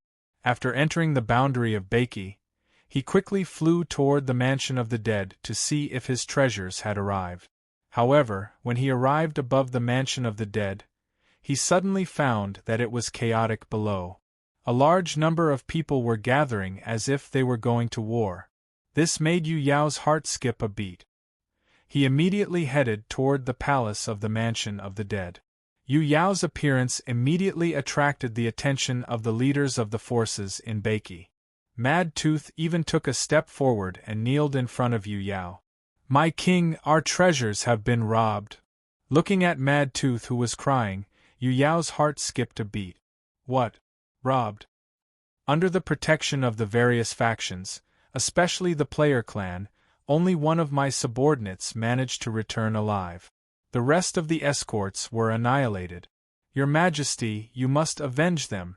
Mad Tooth couldn't help but lower his head. "Impossible. Who did this? Go to hell." Yu Yao's aura was rising and his face was extremely ferocious. These treasures were his lifetime savings. Now that they were robbed, Yu Yao felt anger rising in his heart. "My king, it's Lord Hui Yao. It's..." Slap. Before Mad Tooth could finish his sentence, Yu Yao slapped him to the ground. "Think carefully before you speak." Yu Yao stared at Mad Tooth fiercely and said word by word. Although Hui Yao's relationship with him was the worst among his brothers, they were still brothers. He would never believe that Hui Yao would do such a thing. "My king, I swear with my life that it's Lord Hui Yao's fire warrior army." "Swear with your life? Then go to hell." Yu Yao's eyes glinted fiercely as he raised his hand and was about to slap him. My king, don't be impulsive. Let him finish. The Rock Ghost King and the others quickly came forward to persuade him. After taking a deep breath to calm himself down, Yu Yao retracted his palm that was about to slam down and asked again, "What do you think? I'll give you one last chance. Tell me who told you to say that." Mad Tooth, who was kneeling on the ground with his head lowered, clenched his teeth and insisted, "I have followed my king since I was young. Everything I said is true. Your Majesty, I also saw the appearance of the Fire Warriors' army. They seemed to want to kill Mad Tooth to silence him. They chased us all the way to the border of the Mansion of the Dead. However, after we appeared, the Fire Warriors' army did not continue to pursue us. Instead, they chose to retreat. However, the Player Clan, the Treant Clan, and the Demon Snake Clan that were escorting the supplies were all annihilated. Only Mad Tooth returned." Yu Yao glanced at the man who spoke. This person was his most trusted subordinate. He was the highest-ranking military commander in the entire Moon Yao army apart from himself, General Crescent Moon. Hearing General Crescent Moon's words, Yu Yao fell into silence. After a while, Yu Yao asked again, "How many people saw the appearance of the Fire Warriors at that time, and where were you when it happened?" At that time, Lu Chai, the Rock Ghost King, the Hydra King, the Demon Metropolis, the Ground Wolves, and other leaders of Baiki forces were drinking with us here to celebrate the unification of Baiki. No one left during the celebration. Moreover, when Mad Tooth returned, we all saw the Fire Warriors who were chasing him, General Crescent Moon said truthfully. At this moment, Yu Yao was starting to believe what Mad Tooth had said because General Crescent Moon would never lie to him. "Mad Tooth, tell me what happened." "Yes, Your Majesty." Then, Mad Tooth told Yu Yao about how he led the supply escort team back from the land of the 9 luminaries and how they were robbed by the Fire Warriors' army when they walked out of the barren grassland. Listening to Mad Tooth's story, Yu Yao's face was gloomy. Even if he did not want to admit it, the evidence was conclusive. Everything pointed to his 8th brother, Hui Yao. Recalling that Hui Yao once said that he wanted to be His Excellency, Yu Yao suddenly understood why. His heart was filled with anger. "By the way, why are you gathering your troops? Also, where is Lu Chai?" Yu Yao looked around and asked with a frown. "My king, hurry up and stop Lu Chai. He has led his troops to the barren grassland. He said that he wanted to avenge his dead brothers. We can't stop him," General Crescent Moon said while kneeling on one knee. "Nonsense." Although Yu Yao was shocked and angry, he did not doubt Lu Chai's actions. Based on his understanding of Lu Chai, this behavior was indeed in line with his character. However, Lu Chai's reckless behavior would put him in a very passive position if he attacked without discussing with his other brothers. Thinking of this, Yu Yao immediately levitated into the air and flew toward the land of the 9 luminaries. Seeing this, General Crescent Moon and the others also followed suit. Looking at this scene, the Rock Ghost King and the Hydra King exchanged glances with a sinister smile on their faces. From the initial reckless character that Lu Chai had created in Yu Yao's mind to the subsequent robbery, the whole plan was carried out in an orderly manner. What they had to do next was to wait for the incident to ferment. At the border between the land of the 9 luminaries and the barren grassland, a group of players was running in the direction of Baiki. Behind them, the soldiers of the Fire Warriors' army were trying their best to catch up. Just as the Fire Warriors' army was about to catch up with the players, millions of players led by Lu Chai suddenly appeared in the direction of the barren grassland. At this moment, the hundreds of thousands of players who were running for their lives immediately changed their direction and charged toward the Fire Warriors' army. The battle broke out instantly. Faced with an army of players that far outnumbered them, the Fire Warriors' army was constantly being beaten back. Lu Chai did not show any mercy either. He commanded the players to chase after them and formed an encirclement, trapping the Fire Warriors' army in this place. The battle was still going on. At this moment, a figure broke through the air from afar. Lu Chai, stop! Then, the figure descended from the sky and appeared beside Lu Chai. He pressed on his shoulder and said, I told you to stop, Lu Chai. At this moment, Lu Chai's eyes were red. Boss Yu Yao, they robbed your resources and killed my brothers. Why should I stop? There's something fishy about this. Let me understand it first. As long as I can prove that they did it, I'll seek justice for you and myself. Looking at Lu Chai's ferocious expression, Yu Yao's heart was filled with rage. Then, he dashed toward the leader of the Fire Warriors' army, grabbed him by the neck, and lifted him up in his hand. You're so angry. I know you. You're the Fire Warrior, right? Now I'll give you a chance to explain yourself. Cough cough. Lord Yu Yao, they were the ones who invaded the camp of the Fire Warriors' army first. We were just chasing after them. Hearing this, Yu Yao's eyes gleamed coldly. At this moment, a few figures came from behind and landed beside Yu Yao. Your Majesty, this person's words cannot be trusted. We were all there when Lu Chai gathered the soldiers of the Player clan. How could he have gone to the land of the 9 luminaries and invaded the camp of the Fire Warriors' army in such a short period of time? This is ridiculous. The person who spoke was General Crescent Moon, whom Yu Yao trusted the most. Fire Warrior, do you really want to die? Tell me the truth. Did my 8th brother Hui Yao ask you to bring people to rob my treasures? Yu Yao really wanted to kill him now. Although he still cared about his brotherhood, Hui Yao's actions were too much in his opinion. Lord Yu Yao, it's true that they invaded our military camp. We're here to kill them. I don't know anything about looting resources. Looking at the Fire Warrior, Yu Yao shook his head in disappointment. All the evidence was conclusive, but the Fire Warrior was still quibbling. Lu Chai had been in the mansion of the dead all this while. He only came with his soldiers after knowing that the resources were robbed. This was something that General Crescent Moon and his other subordinates could prove. Moreover, the Fire Warrior led his soldiers into the barren grassland. This behavior was exactly the same as what Mad Tooth had described, so Yu Yao was really angry. Crack! This time, Yu Yao did not hesitate and directly broke the Fire Warrior's neck. His subordinates were all present. If he was so indecisive when he was being bullied, he would not be able to show his authority in front of his subordinate. Chapter 273. The death of the fire element made all the soldiers of the fire army take a step back. At this moment they were really afraid. Although Yu Yao had left the land of the 9 luminaries, his power was still there.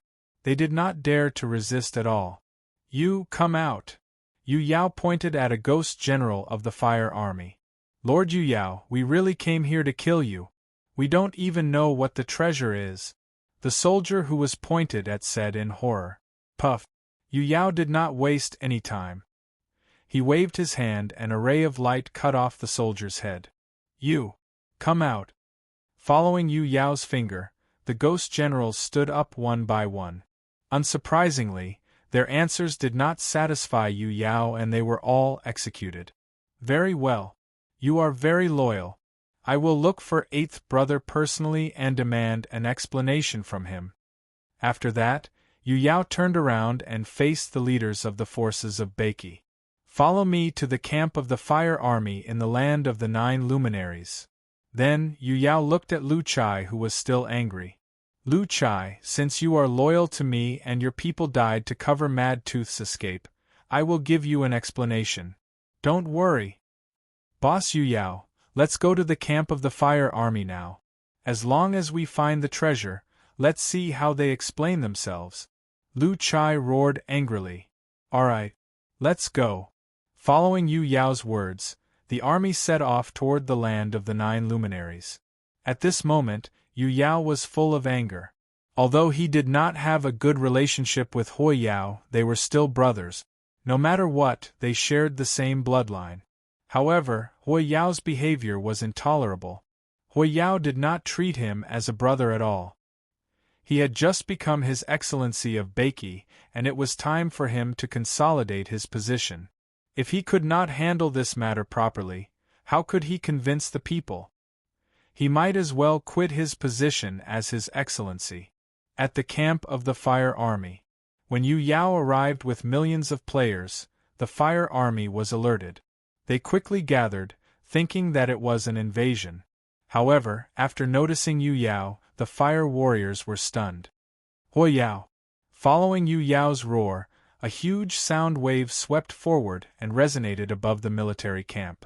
Lord Yu Yao, Lord Huo Yao should be in the Dark Heaven Pavilion discussing some matters with the lords.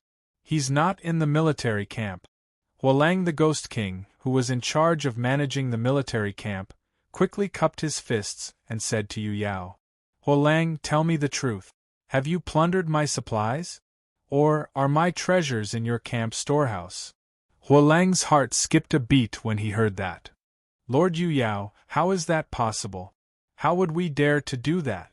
It's impossible for your treasures to be stored in the resource warehouse. At this moment, Huolang realized that the situation was not good. Yu Yao had come in a threatening manner, and he was definitely not here to greet Lord Huo Yao. Open the door of the resource warehouse and let me search it. Yu Yao stared at Huolang coldly, his aura constantly pressuring him. Lord Yu Yao, this isn't appropriate. Lord Huo Yao hasn't returned yet. Go get him now. Tell him that I'm looking for him, but the resource warehouse must be searched. Yu Yao waved his hand, and the army of players led by Lu Chai immediately marched into the camp of Huo Yao's army. Due to Yu Yao's presence, the soldiers of Huo Yao's army did not dare to resist at all. They could only watch as the army of players marched into the camp step by step. Lord Yu Yao, you don't have to say any more. Go find Huo Yao and ask him to come see me as soon as possible. Yes. Huolang could only bite the bullet and reply. He did not dare to refuse or resist Yu Yao. When he led the army to the door of the resource warehouse, Yu Yao forced the soldiers of Huo Yao's army to open the door again. Lu Chai, bring some people to search the warehouse. Search carefully for me. No problem, boss. Lu Chai immediately agreed. He then waved his hand, and a large number of players swarmed into the resource warehouse. Just when Yu Yao was about to enter the warehouse to check, a stream of light fell from the sky. Second brother, what do you mean by this? Eighth brother, I want to ask you, what do you mean by this? Yu Yao's aura rose as he stared at the figure that descended from the sky. The stream of light dissipated, and Huo Yao's figure appeared next to Yu Yao. Second brother, I don't know what you're talking about, but you've brought your men into our camp and opened the resource warehouse without permission. Aren't you looking down on me, your eighth brother? Huo Yao glared at Yu Yao angrily. Let me ask you, did your people rob my treasures? Yu Yao tried his best to calm himself down before he questioned the man. Second brother, are you kidding me? Why would I rob your treasures? We discussed how to distribute them the other day. Didn't your subordinates escort your treasures away? Fine. I'm not going to listen to your explanation now. Let's wait for Lu Chai to come out first. After that, Yu Yao looked at the resource warehouse and waited for Lu Chai and the others to appear.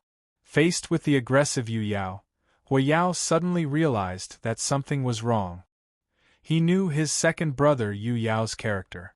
If it was not for a reason, he would definitely not disrespect him and even do such a thing to ruin the relationship between the two brothers.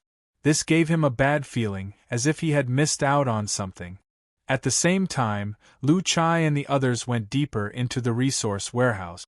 When they reached the end of the resource warehouse, Lu Chai suddenly said, Brothers, throw out all the treasures you've looted. Those at the back, keep a lookout. The players at the back heard him, and quickly turned around to observe. The players who had looted the treasures quickly threw out all the treasures and piled them at the foot of the resource warehouse. This was the third step of their plan, to frame someone else. The players who had looted the treasures cancelled their camouflage after completing their mission. They went straight from the barren grassland to the camp of the fire warrior army of the land of the 9 luminaries. After a feigned attack, they led the fire warrior army warriors who were chasing after them and ran all the way back to the barren grassland. It was at that time that Lu Chai arrived with his troops and joined the players. They surrounded the Fire Warrior Army warriors who were chasing after them. Originally, they were waiting for General Crescent Moon and the others to gather their troops so that they could witness the Fire Warrior Army's arrival at the barren grassland with their own eyes. However, everything went surprisingly smoothly. Even the players did not expect Yu Yao to come at such a critical moment. It could be said that everything was God's will. The plan that they had been waiting for had gone so smoothly. At this moment, there was no doubt that the players were pleasantly surprised. After the players had thrown out all the treasures, Lu Chai immediately ran out of the resource warehouse. At this time, Yu Yao and Hui Yao were waiting for Lu Chai with a gloomy face. At this time, Lu Chai's figure rushed over. After walking out of the resource warehouse, he raised his head and shouted at Yu Yao. "Boss Yu Yao, I've never seen the treasures that were escorted. However, there is a batch of treasures stored at the foot of the wall at the end of the resource warehouse. I need you to confirm it yourself." Upon hearing this, Yu Yao immediately descended from the sky and went into the resource warehouse. Hui Yao's heart skipped a beat when he saw this. This was the resource warehouse of the military camp. It was impossible for there to be treasures inside. Therefore, Lu Chai's words made him feel uneasy. Hence, he quickly followed. After Yu Yao found the treasures that were piled up like a mountain at the end of the resource warehouse, anger surged in his heart. He then turned around and faced Hui Yao. "Eighth brother, can you give me an explanation now?" Yu Yao raised his voice. "Second brother, I've been framed." Hui Yao's face was livid. "Framed? Are you going to say that my subordinate, the player clan, framed you? They hid the treasures on them and were waiting for the resource warehouse to open. Then, they purposely placed the treasures in the resource warehouse of the Fire Warrior Army and framed you? The player clan came from the barren grassland. Yu Yao was sure that they did not carry any resources with them. Hui Yao's sophistry made Yu Yao even angrier. Chapter 274. Eighth brother, we are brothers. Don't you think it's too disappointing for you to do this? You should give me an explanation. Yu Yao tried his best to suppress his anger as he wanted Hui Yao to explain himself. Faced with Yu Yao's question, Hui Yao raised his head and looked at the pile of glistening treasures. He took a deep breath and said, "That's right. Second brother, I don't care if you believe me or not. I really didn't send anyone to rob your treasures, but I will give you an explanation." As he spoke, Hui Yao turned around and walked out of the resource warehouse. When he reached the outside world, he immediately roared, "Everyone, get ready! Assemble!" Hearing Hui Yao's roar, the entire Fire Warrior Army immediately got busy. All the warriors quickly gathered at the training ground in the military camp. After the army was assembled, Hui Yao floated in the air and came to the front of the Fire Warrior Army. "Everyone who has entered the resource warehouse recently, step forward." Looking at Hui Yao's angry face, the Fire Warrior Army soldiers couldn't help but tremble. However, hundreds of them still stepped forward. "Did any of you see any treasures in the resource warehouse? Tell me the truth." Facing Hui Yao's question, the hundreds of people who stepped forward all fell into silence. "Answer me one by one. Whoever dares to lie to me will be sent to purgatory." Hearing the word purgatory, everyone trembled again. "I didn't see it. I didn't see it. I didn't see it." After hundreds of people answered one by one, Hui Yao turned around and looked at Yu Yao. "Second brother, can you tell me why you are so sure that it was my Fire Warrior Army who robbed your resources?" Hearing this, Yu Yao snorted coldly. "Then you have to ask your subordinates why they appeared in the barren grassland in Beiki. Everyone who went to the barren grassland, step forward." After Hui Yao finished speaking, hundreds of thousands of Fire Warrior Army members stepped forward one after another. "Who's the leader? Explain to me why you went to the barren grassland." Seeing so many people step forward, Hui Yao's face turned pale. He had an absurd guess in his mind. When he was not around, This group of fire warrior army members secretly robbed the resources that were supposed to be sent to Yu Yao. Great Lord. Our leader was killed by Great Lord Yu Yao. A ghost supreme commander stood up while trembling. You came to Beiki to steal my resources. Tell me, should I kill you or not? Yu Yao snorted coldly. He deserves to die. Hui Yao, who knew that he was in the wrong, immediately responded. He then looked at the Ghost Supreme Commander and asked again, Then tell me, why are you going to Beiki? Do you really want to plunder resources? Plop. The Ghost Supreme Commander was frightened by such a serious accusation. He immediately knelt on the ground. Great Lord, we chased after them because there were enemies invading our camp. At the same time, to investigate which faction it was, we chased them all the way to the barren grassland. Invading enemies? Which faction? I don't know, but it's very similar to the clan under Lord Yu Yao. The Ghost Supreme pointed at the player clan as he spoke. Ha ha ha, eighth brother, you're really interesting. You beat around the bush, but in the end, you're still talking about the player clan under my command? When I asked you just now, why didn't you just admit that it was the player clan who did it? Why did you have to beat around the bush? Yu Yao was so angry that he laughed. He was the one who brought the player clan here. How could he not know if they had any treasures with them? Second brother, before we figure out the reason, I think we should sort it out.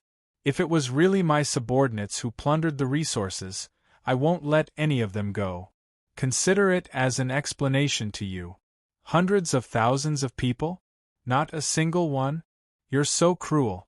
Not only do you want them to be the scapegoat, but you also want to kill them. Hui Yao knew that he was in the wrong. Although he was also angry when he heard Yu Yao's words, he still said, Second brother, don't worry.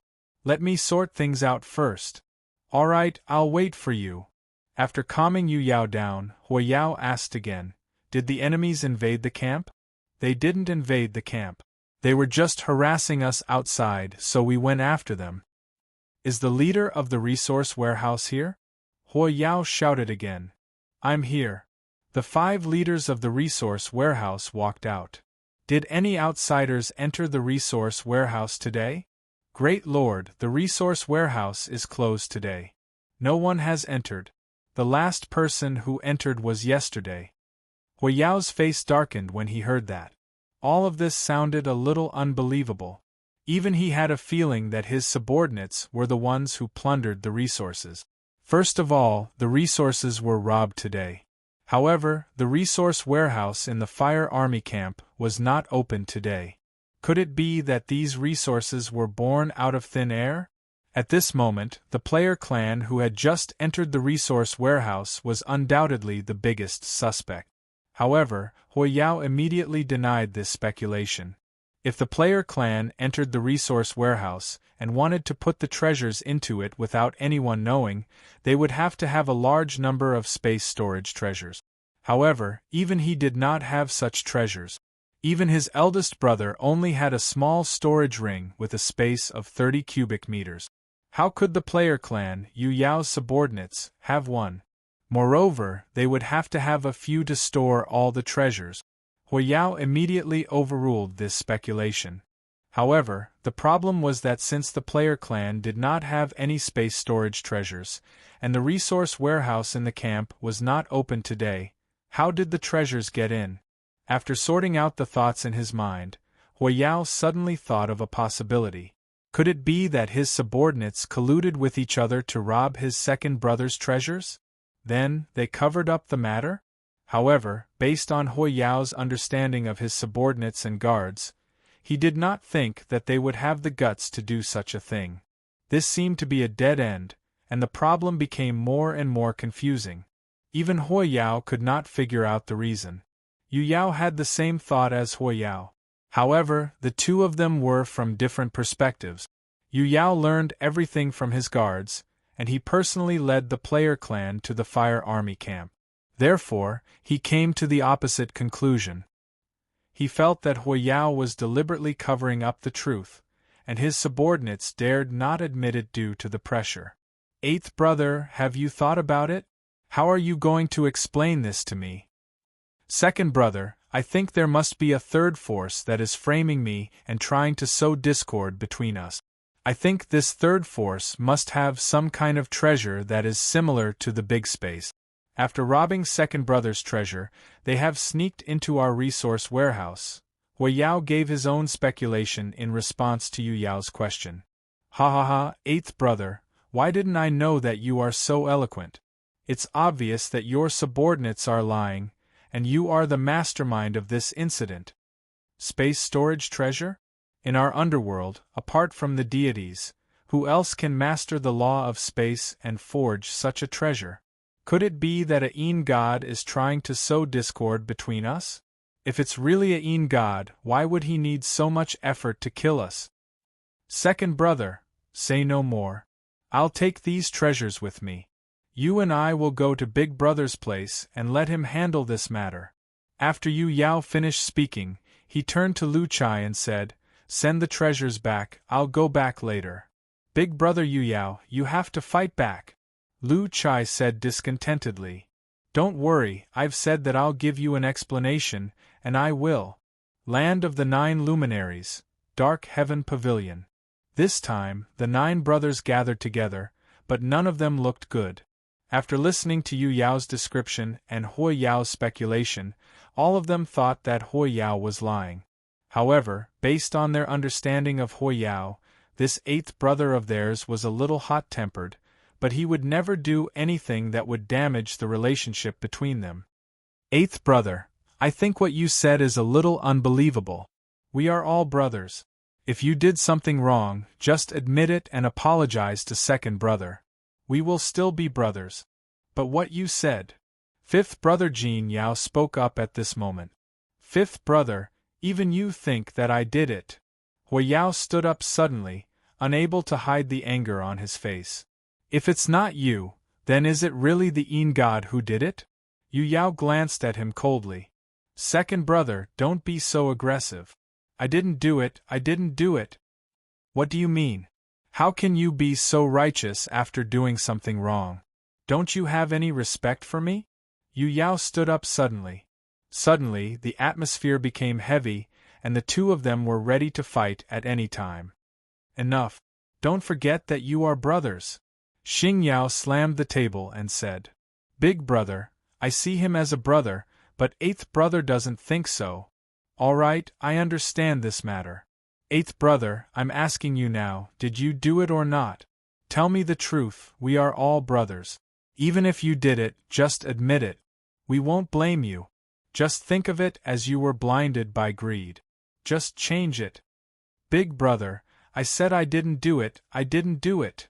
Hui Yao couldn't help but roar in the face of his brother's suspicions. At this moment, Hui Yao felt extremely aggrieved. He didn't do anything, but his brothers all thought that he did it. Anger surged in his heart, and he even had the intention to kill. Big brother, until now, 8th brother has no intention of admitting it. However, the truth is very clear. It was either a Een god or 8th brother who did it. What do you think? Yu Yao snorted coldly. Hearing this, Xing Yao felt a headache coming on. Even he felt that Hui Yao couldn't resist his greed and ordered his subordinates to steal the treasures. After all, if a Een god were to take action, the entire land of the 9 luminaries would be no match for him. Why would he spend so much effort to frame others? 8th brother, apologize. Big brother, I didn't do it. Hui Yao shouted angrily again. 8th brother, if you still regard me as your big brother, apologize to second brother. Damn it, I didn't do it. You want me to apologize? In your dreams. And you, Yu Yao, go to hell. Since you don't believe me, then don't be my brother anymore.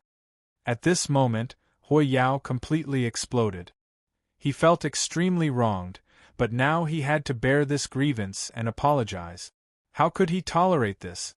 The more he thought about it, the angrier he became. He kicked the table in front of him, then raised his fist and punched Yu Yao. Yu Yao, how dare you slander me? Maybe this is a self-directed drama. 8th brother, seeing Hui Yao suddenly make a move, the brothers were shocked and immediately stood up. Boom. Facing Hu Yao's attack, Yu Yao immediately punched. The huge airflow immediately overturned the tables and chairs around them and threw them away. Chapter 275. Baiki, Mansion of the Dead. A figure glided down from the sky and landed in the palace of His Excellency. This instantly attracted the attention of the people inside. However, when they saw who it was, they were no longer as calm as before. At this moment, Yu Yao's clothes were ragged and there were many wounds on his body.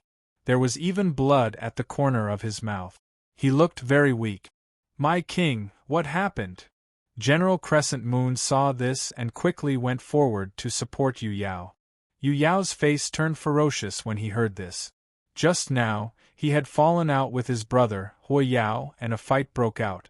Logically speaking, his brother Hu Yao only had the strength of a ghost king in the later stage, so he was no match for him. However, at this moment the three brothers, Ri, Chen, and Mu, were on Hu Yao's side. According to them, Yu Yao could not provide enough evidence to prove that it was Hu Yao who had robbed this batch of resources. Moreover, they had grown up together and knew Hu Yao very well. Yu Yao believed that he would never do such a thing. At this moment, the conflict was completely intensified.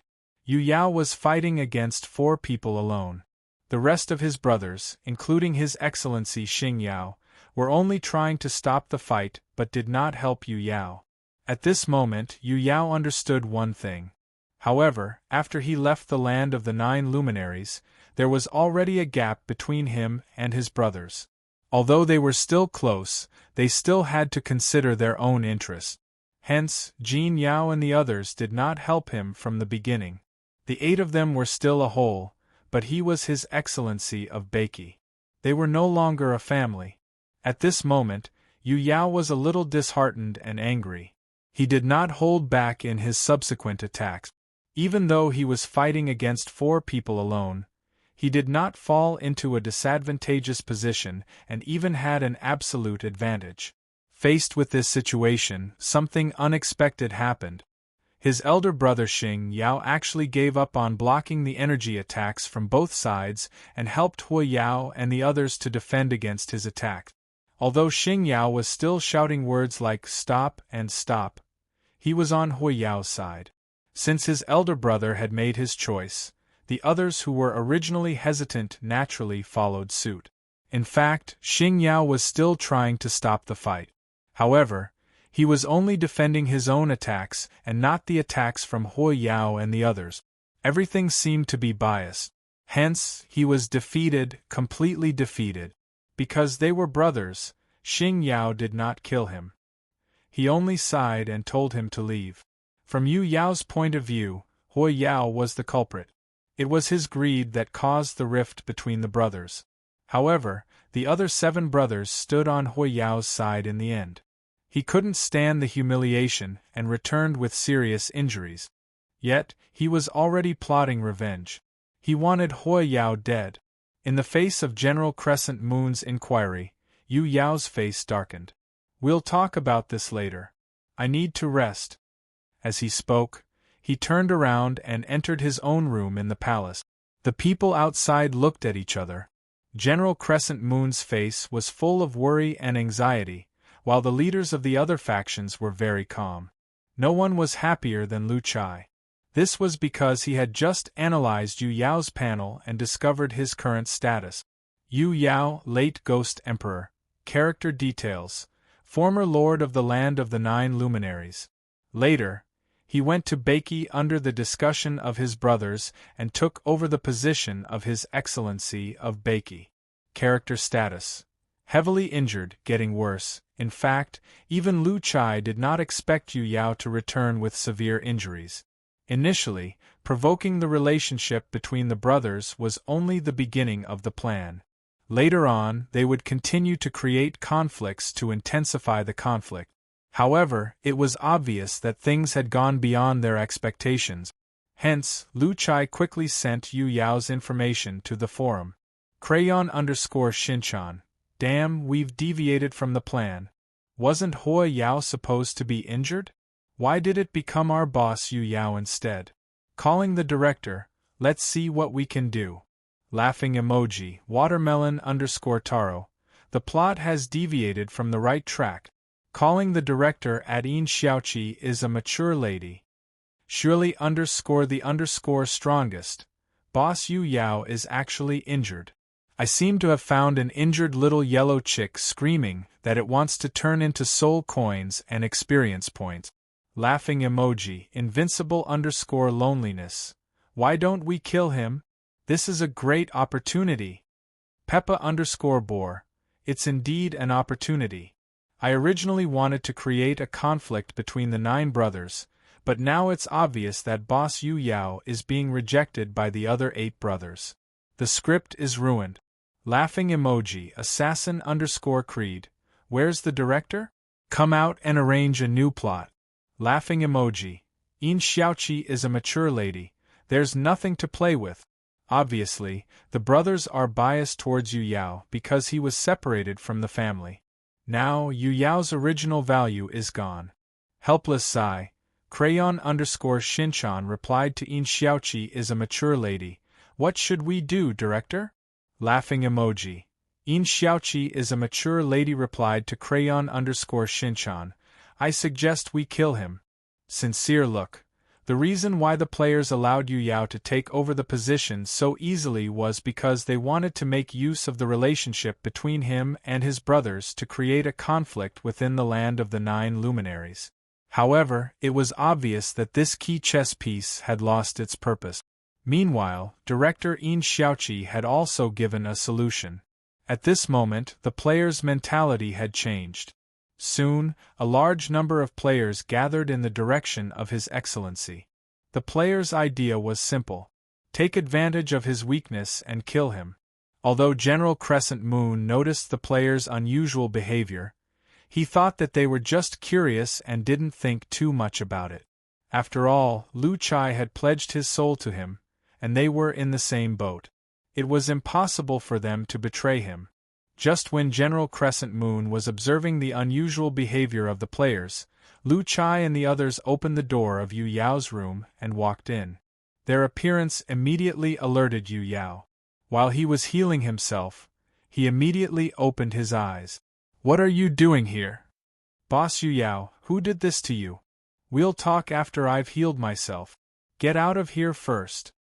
Yu Yao said coldly.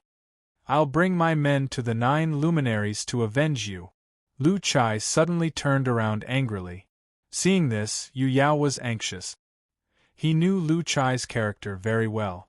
Since he dared to say such words, he would definitely bring his men to the land of the 9 luminaries. Although he had broken up with his brothers, it wasn't the time for the 2 regions to fight yet. Otherwise, the power of Beiki wouldn't be a match for the land of the 9 luminaries. Moreover, Xing Yao and the others still cared about their brotherhood. However, if Beiki dared to take the initiative to attack, the situation would be different. Thinking of this, Yu Yao forcefully cut off the circulation of the soul power in his body and quickly rushed toward Lu Chai. Just as Yu Yao's figure passed through the Rock Ghost King and the Hydra King, he suddenly felt that something was wrong. The moment he lowered his head, he found that the Hydra King's arm had turned into a giant python and was about to bite him. Meanwhile, the Rock Ghost King's arms had turned into tree vines that tied him up. The snake's head bit his chest and injected poison into him, causing Yu Yao's body to tremble. At this moment, Lu Chai suddenly turned around and punched him in the face. Bam! Yu Yao fell to the ground. How dare you betray me? Yu Yao was in disbelief. After all, he had personally seen Lu Chai, the Rock Ghost King, and the others swear to the 6 paths of reincarnation with their souls. If they betrayed him under the witness of the 6 paths of reincarnation, their souls would be destroyed. However, regardless of whether it was Lu Chai, the Rock Ghost King, or the Hydra King, the power of the 6 paths of reincarnation did not descend upon him despite their attacks. In the outside world, the players continuously poured into His Excellency's palace. General Crescent Moon was shocked by this scene. He immediately yelled angrily, "What are you doing? Get out of here!" The players ignored him and did not stop at all. There was even a group of players who separated from the crowd and ran toward him. After Yin Xiaoqi revealed the final plan, the players knew that the scenario was about to end. What they had to do next was to reap the fruits of their labor. Apart from the treasures that they had brought back, the existence of Yu Yao and his army could be erased from the land of Beiki. Countless players surged and completely surrounded His Excellency's palace. This was their only chance. Yu Yao was seriously injured. If they did not succeed this time, they would not have another chance in the future. Yu Yao, who had recovered his strength, was not someone they could keep.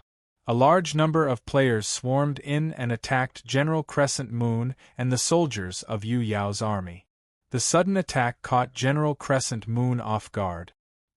He struggled to break free from the encirclement and ran toward His Excellency's palace. He wanted to ask Lu Chai what was going on. However, when he got inside and saw the scene inside, he was completely dumbfounded. At this time, Yu Yao was kneeling on the ground. His body was entangled by vines and pythons, and he could not move at all. They betrayed me. This thought suddenly appeared in General Crescent Moon's mind, but he realized it too late. At this time, battles were breaking out in all areas of the Mansion of the Dead. The soldiers of Yu Yao's army who were wandering in the Mansion of the Dead were attacked by the players to varying degrees. At this moment, the Calamity Army revealed their fangs that were hidden behind their allegiance. At this critical moment, they bit Yu Yao's neck and launched a fatal attack. At this moment, Yu Yao was severely injured and his soul power had been forcefully cut off. He looked extremely weak and was struggling against the Rock Ghost King and the Hydra King's attack. One had to admit that even though Yu Yao, a ghost emperor in the late stage, was in such a sorry state, he was still very powerful. He broke free from the Rock Ghost King's vines several times and tried to escape. However, Rock Ghost King gritted his teeth and persevered. At the very least, there was one thing that gave him absolute confidence. He couldn't die, and he could resurrect just like the players. Driven by this undying motivation, the Hydra King and the Rock Ghost King tried their best to restrain Yu Yao and prevent him from escaping. General Crescent Moon's appearance undoubtedly gave Rock and the others a sense of crisis. Fortunately, the players behind them had already caught up. They immediately surrounded General Crescent Moon and launched an attack.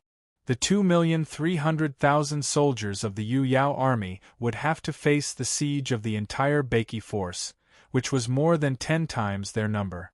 Any form of resistance would be akin to a deathbed struggle. The underworld was destined to be sleepless that night. Massacres continued to take place in various areas of the underworld. Soul coins, experience, equipment, and resources. This was a carnival for the players, but it was also a sad song for the Yu Yao army. When the first ray of morning light rose from the east of Beiki, everything had settled down. The underworld, which belonged to the safe zone, was restored to its original state by the artifact. There were no corpses on the ground, nor was there a trace of blood. It was as if nothing had happened. At this moment, in the underworld, Yu Yao was lying on the ground with his eyes half closed. He looked at the sunlight on the horizon with a self-deprecating expression. At this moment, he understood everything. His brothers had never betrayed him, nor had they robbed him of his resources. Everything was a trap, and he was like a chess piece that had stepped into the chessboard. He was only following the ideas of others and walking step by step to the position that he thought was right. And now, it was time for him to be killed. Yu Yao, from the moment you wanted to take over Beiki, you were destined to fail. Lu Chai couldn't help but sigh as he looked at the dying Yu Yao. Although they were enemies and Yu Yao had always been using him, they had been in contact for a long time. In Lu Chai's eyes, Yu Yao was already a living being. He couldn't bear to kill him just like that. However, he knew that Yu Yao had to die. If he didn't die, the players would never have a day of peace. Can you tell me how exactly did you do it? You swore on your souls. Yu Yao asked the question in his heart as death approached. The Rock Ghost King and the Hydra King looked at each other and smiled. At this moment, A server announcement was heard. Server announcement. The Rock Ghost King has officially become an NPC of Bakey. Server announcement. The Hydra King has officially become an NPC of Bakey. Server announcement. The Ghost General Demon City has officially become an NPC of Bakey. Server announcement.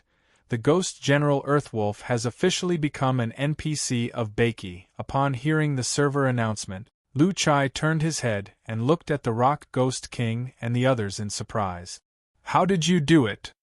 We asked Tong Gua for the oath. We swore our loyalty, and from now on, we're really one of us. The Hydra King put his hand on Lu Chai's shoulder and said with a smile, Hey, you still have to rely on me to open up the profession of alchemist in the future. This is the hidden plot. Now that you've met the requirements, it's activated. The Rock Ghost King grinned. Although Yu Yao couldn't understand what they were talking about, he could feel that they seemed to be very happy. So this is the real you, Lu Chai, Yu Yao said weakly. Then, he couldn't help but cough out a pool of blood. I'm sorry, Boss Yu Yao. You're the one who invaded Bakey first, say no more. The winner takes all. This is the law of the underworld. I understand. Yu Yao's condition was getting worse and worse. He looked like he was in a trance. Are you the same as them? Have you swore your soul to someone else? Yu Yao asked at the last moment of his life. Lu Chai shook his head. Then, a smile appeared on his face. I'm different from them. I'm a player and also a natural disaster. I'm not bound by the law of the underworld. At this moment, a ray of sunlight shone on Lu Chai's face. Half of his face was instantly covered by a hazy halo.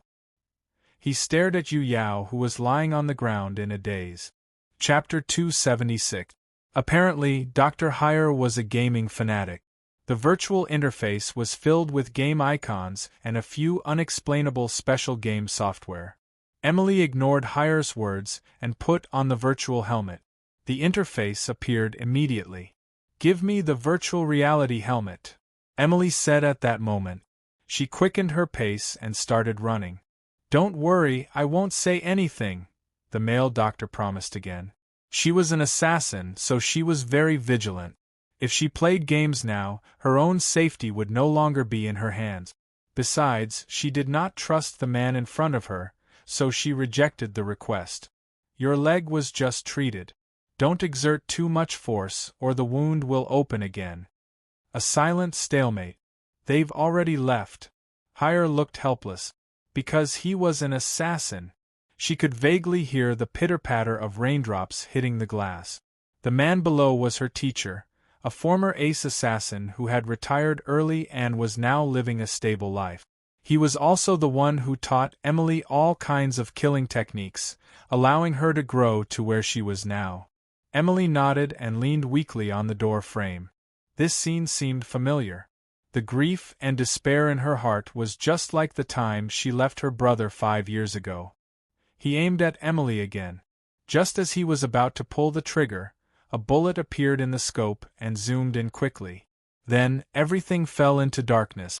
Don't worry, I won't tell anyone, the man hurriedly promised. Then, his expression became somewhat worried. But your leg should be crippled.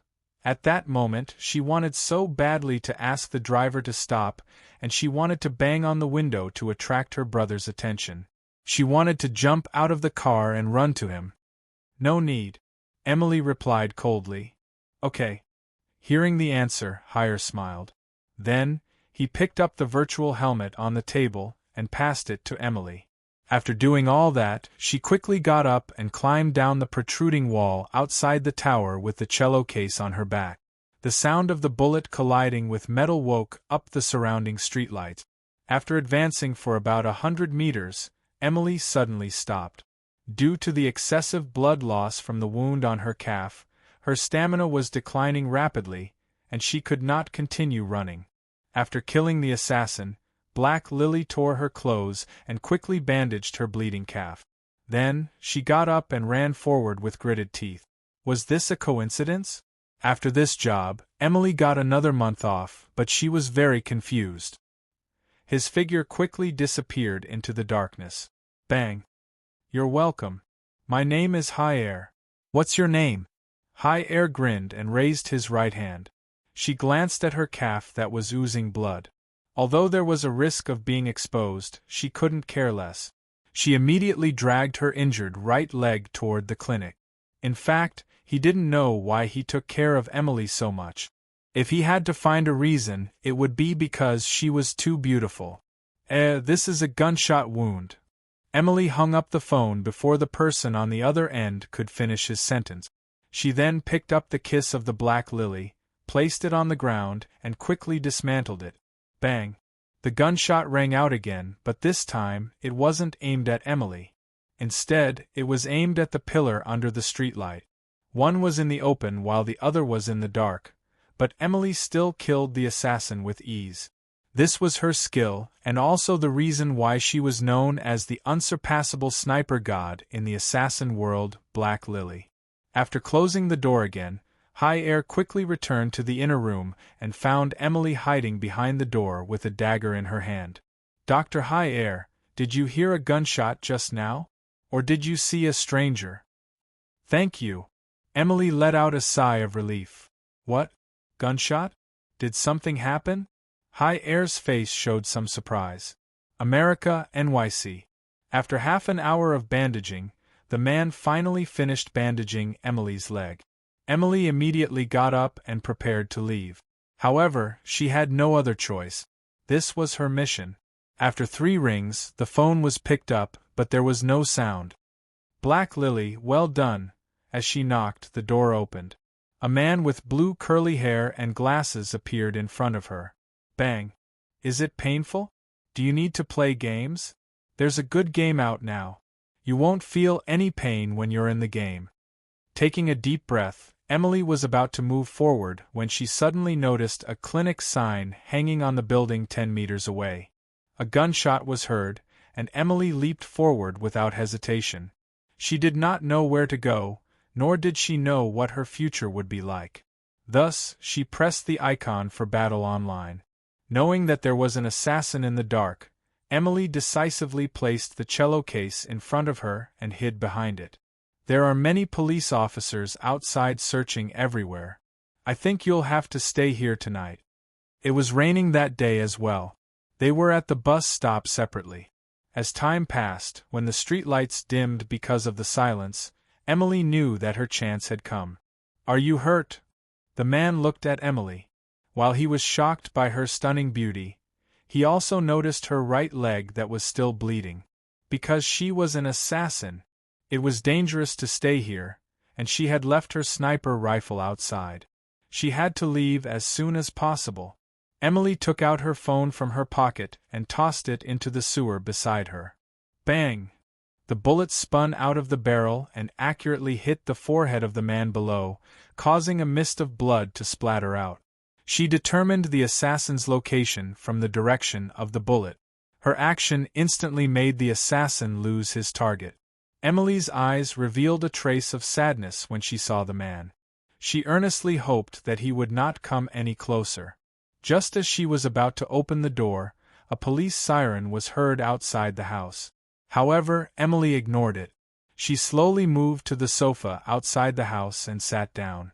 Her brows were tightly knitted together. There was still no response. Facing the silent and extremely cold Emily, Higher, who wanted to strike up a conversation with her, suddenly felt dejected. Apart from the pitter-patter of the rain on the ground, the surroundings fell into silence. Ding! Actually, she did not care what game she played. Since Higher recommended it, she would give it a try. They used to be teachers and friends, but I'll connect you to the computer now. Remember to choose Battle Online. It's the most anticipated full simulation game today. Her breathing quickened, her eyes reddened, and her body trembled. She was moved to tears by her intense imagination. This time, the assassin clearly saw Emily assembling the sniper rifle through the eyepiece. A sinister smile appeared at the corner of his mouth. He immediately adjusted the muzzle and aimed at Emily. Emily's face darkened. She turned to look at the male doctor, then quickly walked into the house. Emily did not reply. She turned and walked toward the door. It was pitch black on top of the clock tower. Due to the silencer, the sound was very soft. No one was alerted. I said I don't need it. Emily rejected him sharply.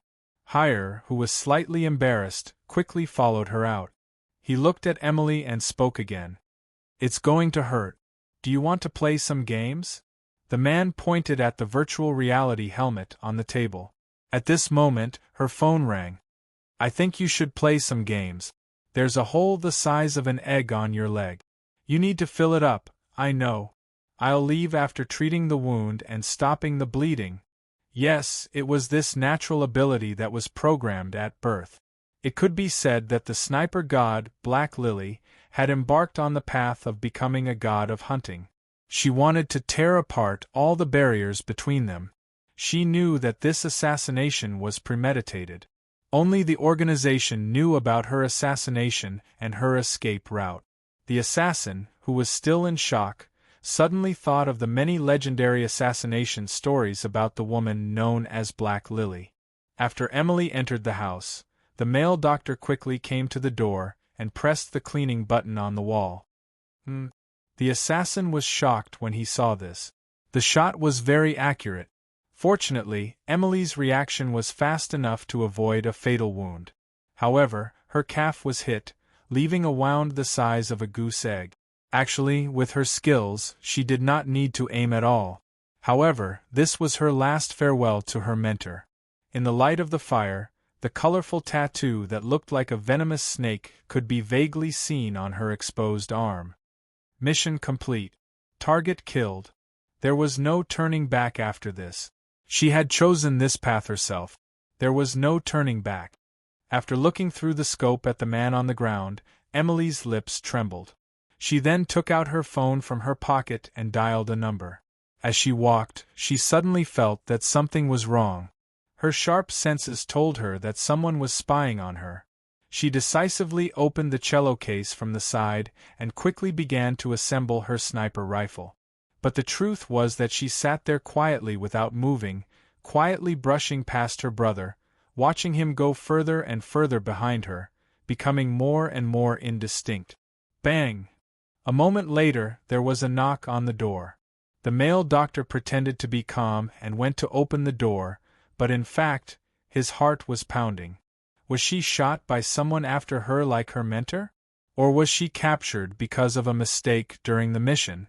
Or did she die in some dark corner? Emily did not answer. She continued to remain silent. Beep, beep, beep. In less than 2 minutes, the complicated sniper rifle was dismantled into parts and placed into the cello case. In the middle of the night, the clock on the clock tower pointed to 12.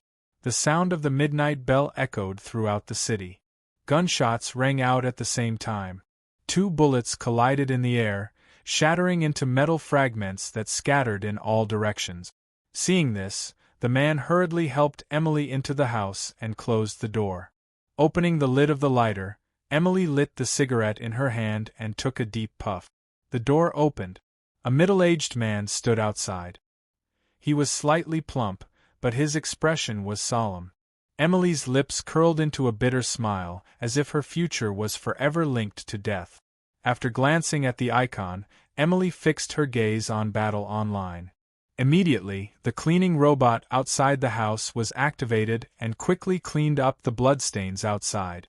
Looking at the man who was treating his wound, Emily's eyes gradually turned cold. A bearded man came from afar. He held a document bag in his hand and a pair of headphones on his head.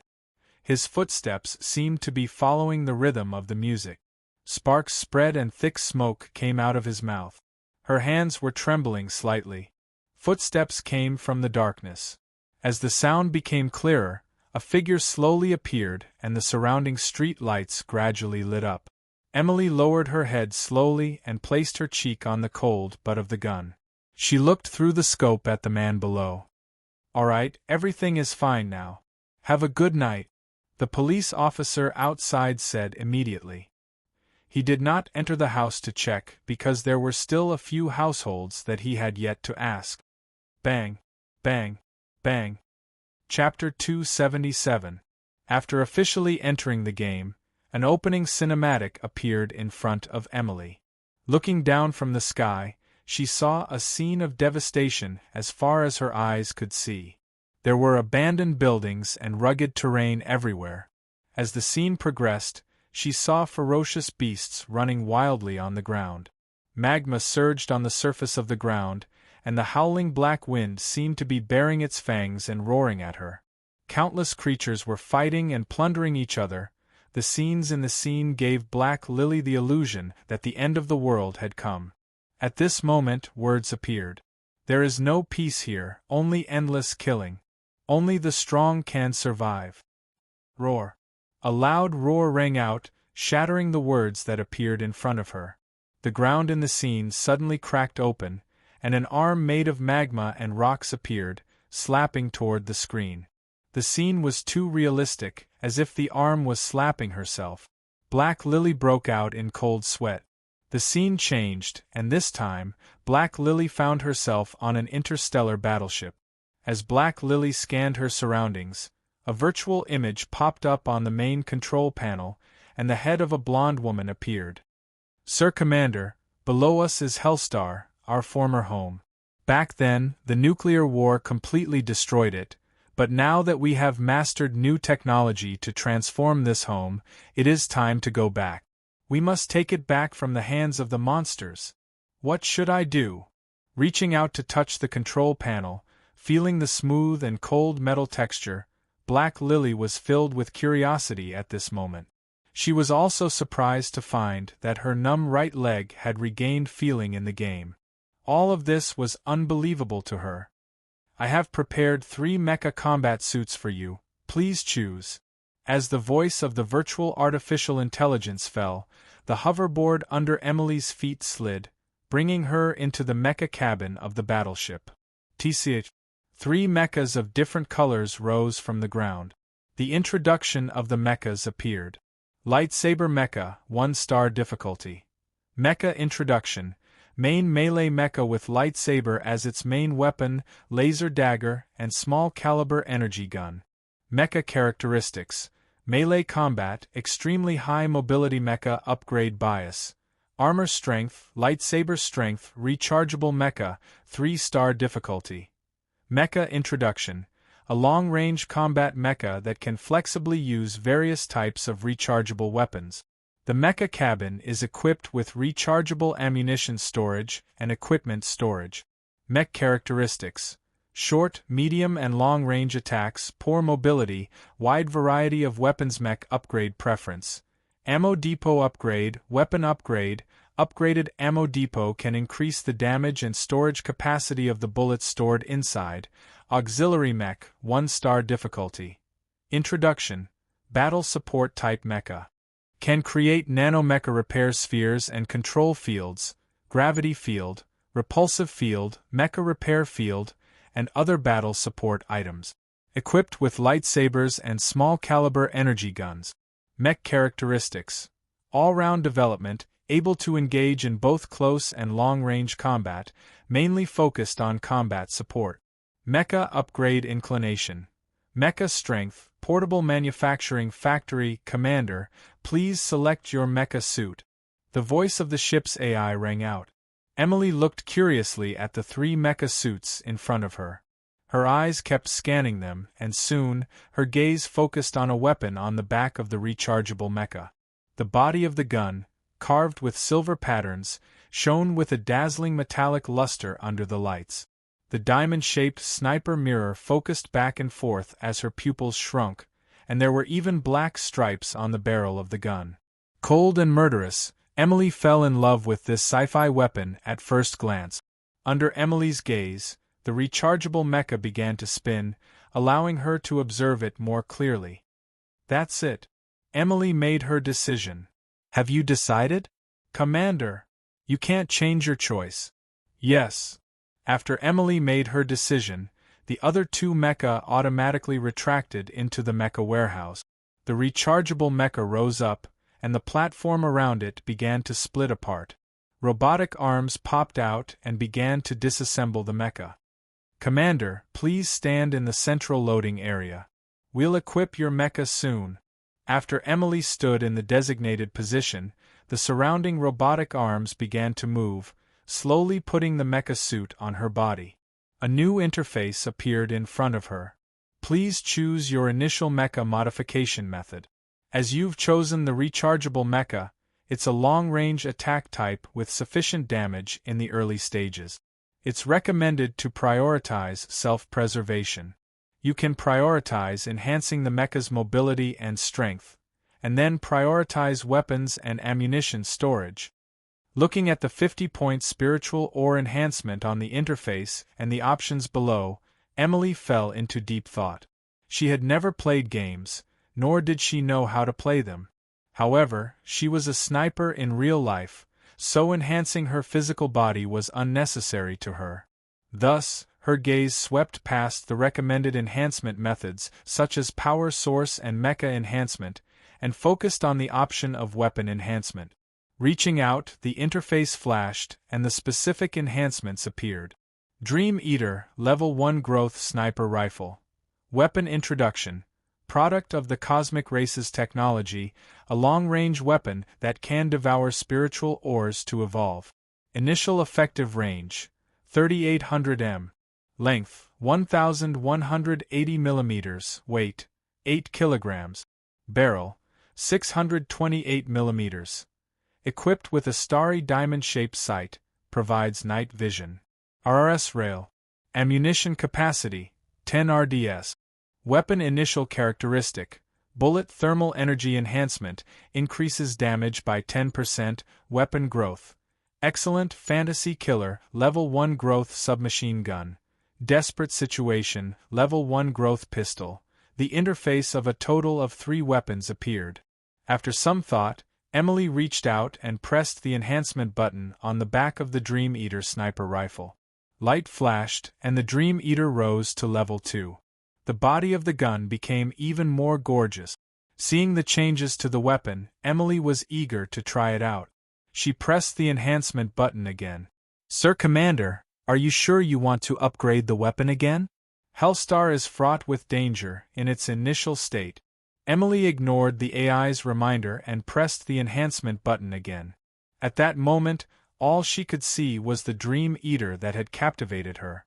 After continuous enhancements, when the Dream Eater reached level 5, the system began to prompt that there were insufficient spiritual ore points to enhance the weapon. At that moment, the Dream Eater's appearance had changed drastically. The body of the gun glowed coldly, like a venomous snake that was breathing. Emily's eyes lit up. At the same time, the AI's voice appeared again. "Sir Commander, your mech has been equipped. The initial enhancements have been allocated. Prepare to enter the battlefield. Have a safe journey." At that moment, the cabin door of the battleship opened. A sense of weightlessness came over her, and Emily suddenly descended. Her figure quickly passed through the clouds, her speed increasing. Just as she was about to reach the ground, the booster on her back suddenly opened. Flames spewed out, continuously slowing down her descent. After Emily landed safely, the temporary booster suddenly fell off. Blue Valley Ruins. The name of the location appeared, then quickly dimmed. Main mission: Rise of the Wasteland. Mission description: clear all races in the Blue Valley Ruins, and use this area as the first development base. Mission tip: before occupying the Blue Valley Ruins area, resurrection after death will be at a random location within the Blue Valley Ruins.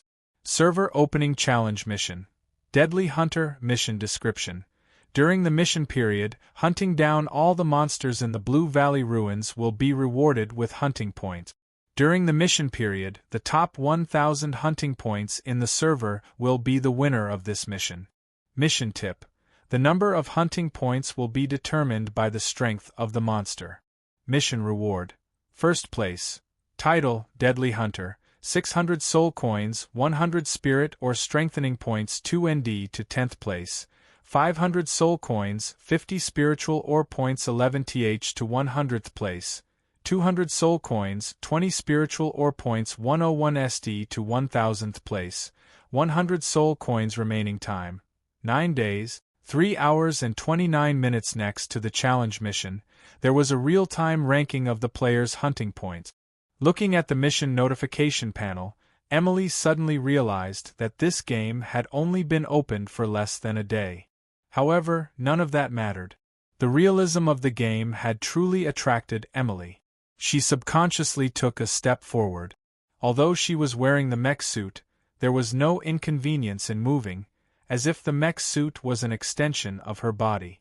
Just as she was about to try again, a sound not far away caught her attention. At this time, she was on a small hill, and the sound came from below. She immediately took a few steps forward, and instantly saw a player in a black mech running wildly at the bottom of the hill. Behind him, there were more than 10 wolf-like creatures chasing after him. The player in the black mech held a lightsaber in his hand. Facing the wolf pack's pursuit, he seemed to be in a difficult situation. From time to time, he would turn around and slash. However, the wolf pack was too ferocious. If he dared to stop, they would swarm him. After observing curiously for a while, Emily eagerly took out the Dream Eater from her back. As she touched it, a stream of light flashed from the pattern on the gun's handle along the muzzle. The diamond-shaped sniper scope automatically popped up. Cool! Emily was extremely satisfied with this sniper rifle. She raised the sniper rifle horizontally and began to aim at the wolves below. The scene in the sniper scope was as described in the introduction. It began to adjust according to the focus of her pupils, and the wolf pack in the distance suddenly zoomed in. Bang!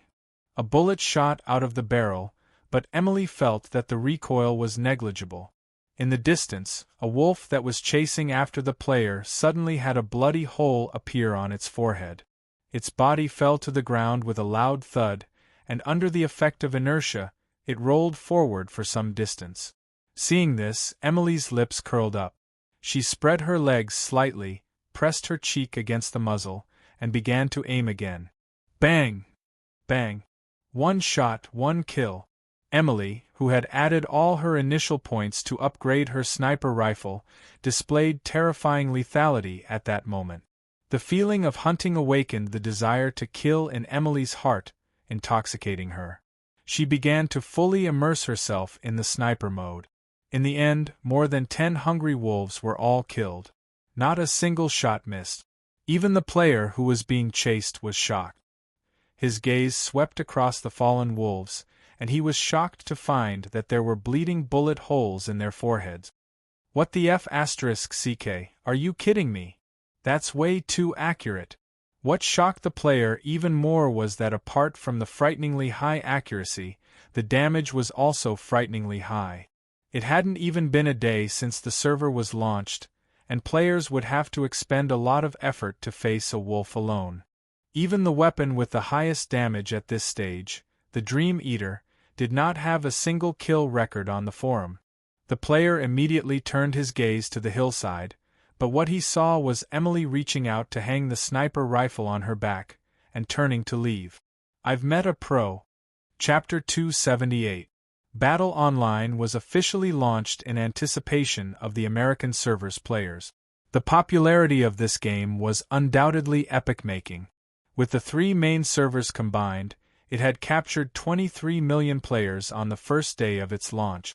However, the difficulty of survival in Naraka was undoubtedly high. At this stage of the game, no player could last more than 10 hours after entering the game.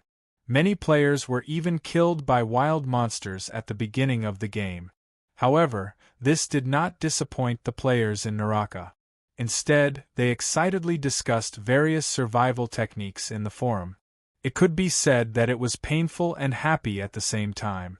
This was because Battle Online did not disappoint them. Just as it was first introduced, it was the most realistic game out there. The realistic experience made many players addicted to the game. The American server's mech growth mode was also very immersive. After all, many players had been influenced by many sci-fi themes since young. In their hearts, they had a dream of piloting a mech and becoming a mech warrior. The forum was debating on whether the American server's mech growth mode or the Chinese and European server's physical growth mode was stronger. The professional players each posted their own analysis and began to slap each other in the face. However, there was a recent post with a video that caused a stir in the forum. Even the old players in the Chinese server were shocked by this kind of technology. Despair. Help. We messed with someone we shouldn't mess with. Is this considered a headlock hack? The officials should investigate it. OP. Skywalker content. To be honest, the cause of this incident is the original poster's fault. We encountered an elite monster, and we relied on our numbers to steal it. The result was terrible. That killing god has her eyes on us. She's really like a cheat. Didn't you say that this game wouldn't be a cheat? The game has only been online for a short period of time, and now there's a headlock hack. Video attached. In the video, a team of 7 was walking in the ruins of a city, seemingly searching for prey. At this moment, a crisp gunshot was heard. The team leader who was walking in front leaned back and fell to the ground. There was a bullet hole in his mech's head. Team member Parker was killed by player Emily. Headshot. The appearance of this notification shocked everyone present. Even if a mech was destroyed, as long as the person inside the mech was not dead, the player still had a chance to live. However, there was a death notification. This meant that the shot had hit the team leader who was inside the mech, and it was a headshot. At this time, the sharp sound of wind breaking sounded again, and another member fell to the ground. Party member Luke has been killed by player Emily. Headshot. Another shot shattered the mech and killed the player inside. Such a terrifying sniping ability truly frightened the remaining members of the team. They hurriedly hid behind bunkers. Jack, Harry, get ready to snipe the ambushers. At 2 o'clock, Chris, Robert, and I will go out and attract their attention. As soon as the OP finished speaking, the 2 long-range players in the team pulled out their Dream Eaters and aimed at the 2 o'clock direction. On my command, 3, 2, 1, charge. At that moment, the OP and the other 2 melee fighters rushed out of the car cover and sprinted in Emily's direction. Pooh! Party member Chris has been killed by player Emily. Headshot. The moment the soldier died, the 2 snipers in the team immediately locked onto Emily, who was hiding on the tall building, and pulled the trigger at the same time. At this time, Emily lowered her body and hid behind the cover, dodging the 2 bullets. However, Jack and Harry did not dare to be distracted. They stared at the wall where Emily was hiding, waiting for her to show her head. Emily's 3 headshots could be said to have completely frightened them. Moreover, now that the team was closing in on the target, a stalemate was actually a good thing for them. While they were waiting, Emily's figure suddenly appeared again, and then she quickly hid behind the cover. Bang! Party member Jack has been killed by player Emily. Headshot. The headshot scared the hell out of the other sniper, Harry. F***ck, she's cheating. She's definitely cheating. She showed her head just now and I was about to aim, but she's already fired. Doesn't she need to aim? I want to report her. Harry's roar rang in the team voice chat, and the few warriors in front heard it and their hearts sank. She did not even need to aim and managed to headshot a target 400 meters away.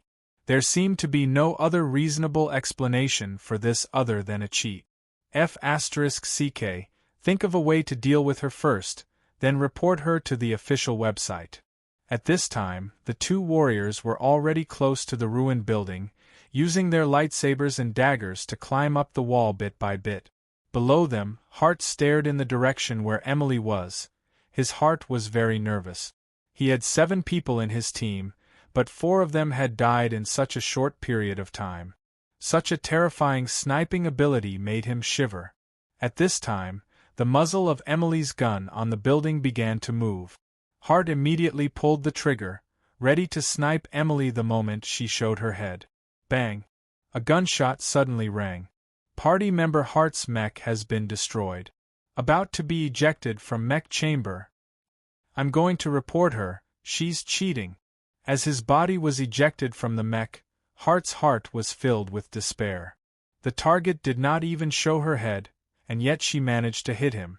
Although he did not change his position, he did not believe that Emily could accurately lock onto him without even aiming.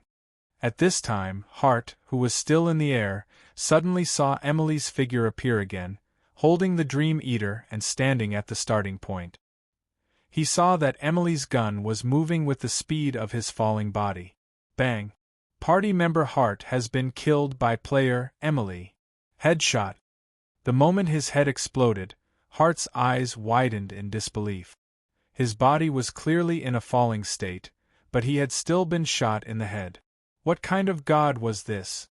At this moment, 5 members of the team were dead, and the remaining 2 lightsaber warriors were already close to the roof. Emily took a step forward, glancing at the 2 warriors less than 2 meters away from her. She adjusted the muzzle, pulled the trigger, and put the gun away. Her movements were as smooth as flowing water. Bang! The warrior next to the OP fell to the ground. He still received a fatal headshot and died instantly. At this time, the OP had already closed in on Emily. His right arm borrowed strength from the lightsaber, and he leaped up, the dagger in his left hand slashing at Emily. Although Emily had terrifying long-range killing ability, he was now closing in on her. In close combat, the lightsaber mech was the king. But to his surprise, Emily suddenly took a step forward and leaped down the building. The dagger brushed past her shoulder, and the screen gradually turned dark. However, the players who were watching the video clearly saw Emily adjusting her body in the air after leaping down from the building. With her back facing the ground, she raised her gun and aimed at him, killing him in one shot. This video really caused a stir in the forum. It seemed that there was no other explanation for such godly maneuvers other than a cheat. In the forum, Crayon_Shinchan, "Oh my god! Forget about the front," she revealed her head and sniped instantaneously at the back, and killed him by instinct. Is she a cheat? Shocked. Watermelon_Taro, "The players in the gutter are shocked. Is another top player born?" Shuli_the_strongest. "Although I know she's not a cheat, I still have to say this. Please ban her from the official platform. She's too scary." Peppa_Boar, "I'm shivering. Is this the legendary combination of human and gun?" Invincible_loneliness. "Even I, who have seen many professional players, was shocked. I can't imagine how scary she is in real life." Assassin_Creed. "I guess she's either the official platform's ace sniper or the underground organization's ace killer in real life. Otherwise, I can't imagine where she trained her skills." Shocked. High Latency Warrior, Europe, "I'm scared. This is the boss who has really applied her ability in real life to the game." Shocked_face_evil_king. JPG, star_universe, Europe, "I've reported this video. Wait for the official platform's reply. If it's not a cheat, I think she's going to take off." Reinhardt, Europe, "It's not a cheat. The Black Lily of Death has appeared. I'm shivering. This guy is the most perverted of perverts. Trust me, don't provoke her." Prince_Charming, "Hell, it's too scary. I just checked the hunting challenge ranking. This guy should be the one in first place." Picture attached. The server opening hunting challenge ranking, remaining 6 days, 12 hours, 45 minutes. First place. Emily, rechargeable mech, hunting points, 3,932. Second place. Cruz, rechargeable mech, hunting points, 1321. Third place. Evans, lightsaber mech, hunting points, 1289. Fourth place. Cage, lightsaber mech, hunting points, 1276. Roasting Chong, while hugging the Jade Rabbit. Damn, 3 times more points than the second place. A cheat, invincible. Crayon_Shinchan, "We're finally not lonely anymore. There's a boss that can rival our wall hacking group. Of course, except for he the Great Demon King. He's the real invincible one." Laughing emoji, _Chin_the most. "I'm shivering. Fortunately, I'm a melee fighter. If I were to play with her from a distance, I'm afraid I wouldn't be able to beat her no matter what. Weak eyes emoji, Jedi warrior. One shot, one kill, no bullets missed. The epic level guru has appeared. I'm looking forward to the immortal battle between the gurus in the individual competition. Idjit, hell, I want to know. Even if she unlocked the hack, her damage shouldn't be so high. Unless she used all the resources she got to upgrade that Dream Eater. Bible Apostle, hell, replied to Idjit. I'm afraid it's just as you've guessed. If I had such skills, I'd definitely upgrade my weapon with all my might and fight monsters above my level. At this moment, Emily's operation shocked the entire audience. Players from the original server, European server, and Hell server were all shocked. Even Ao Jian and the others fell into deep thought after watching the video. Emily's name had spread across all 3 servers on the 3rd day of Naraka's server's launch.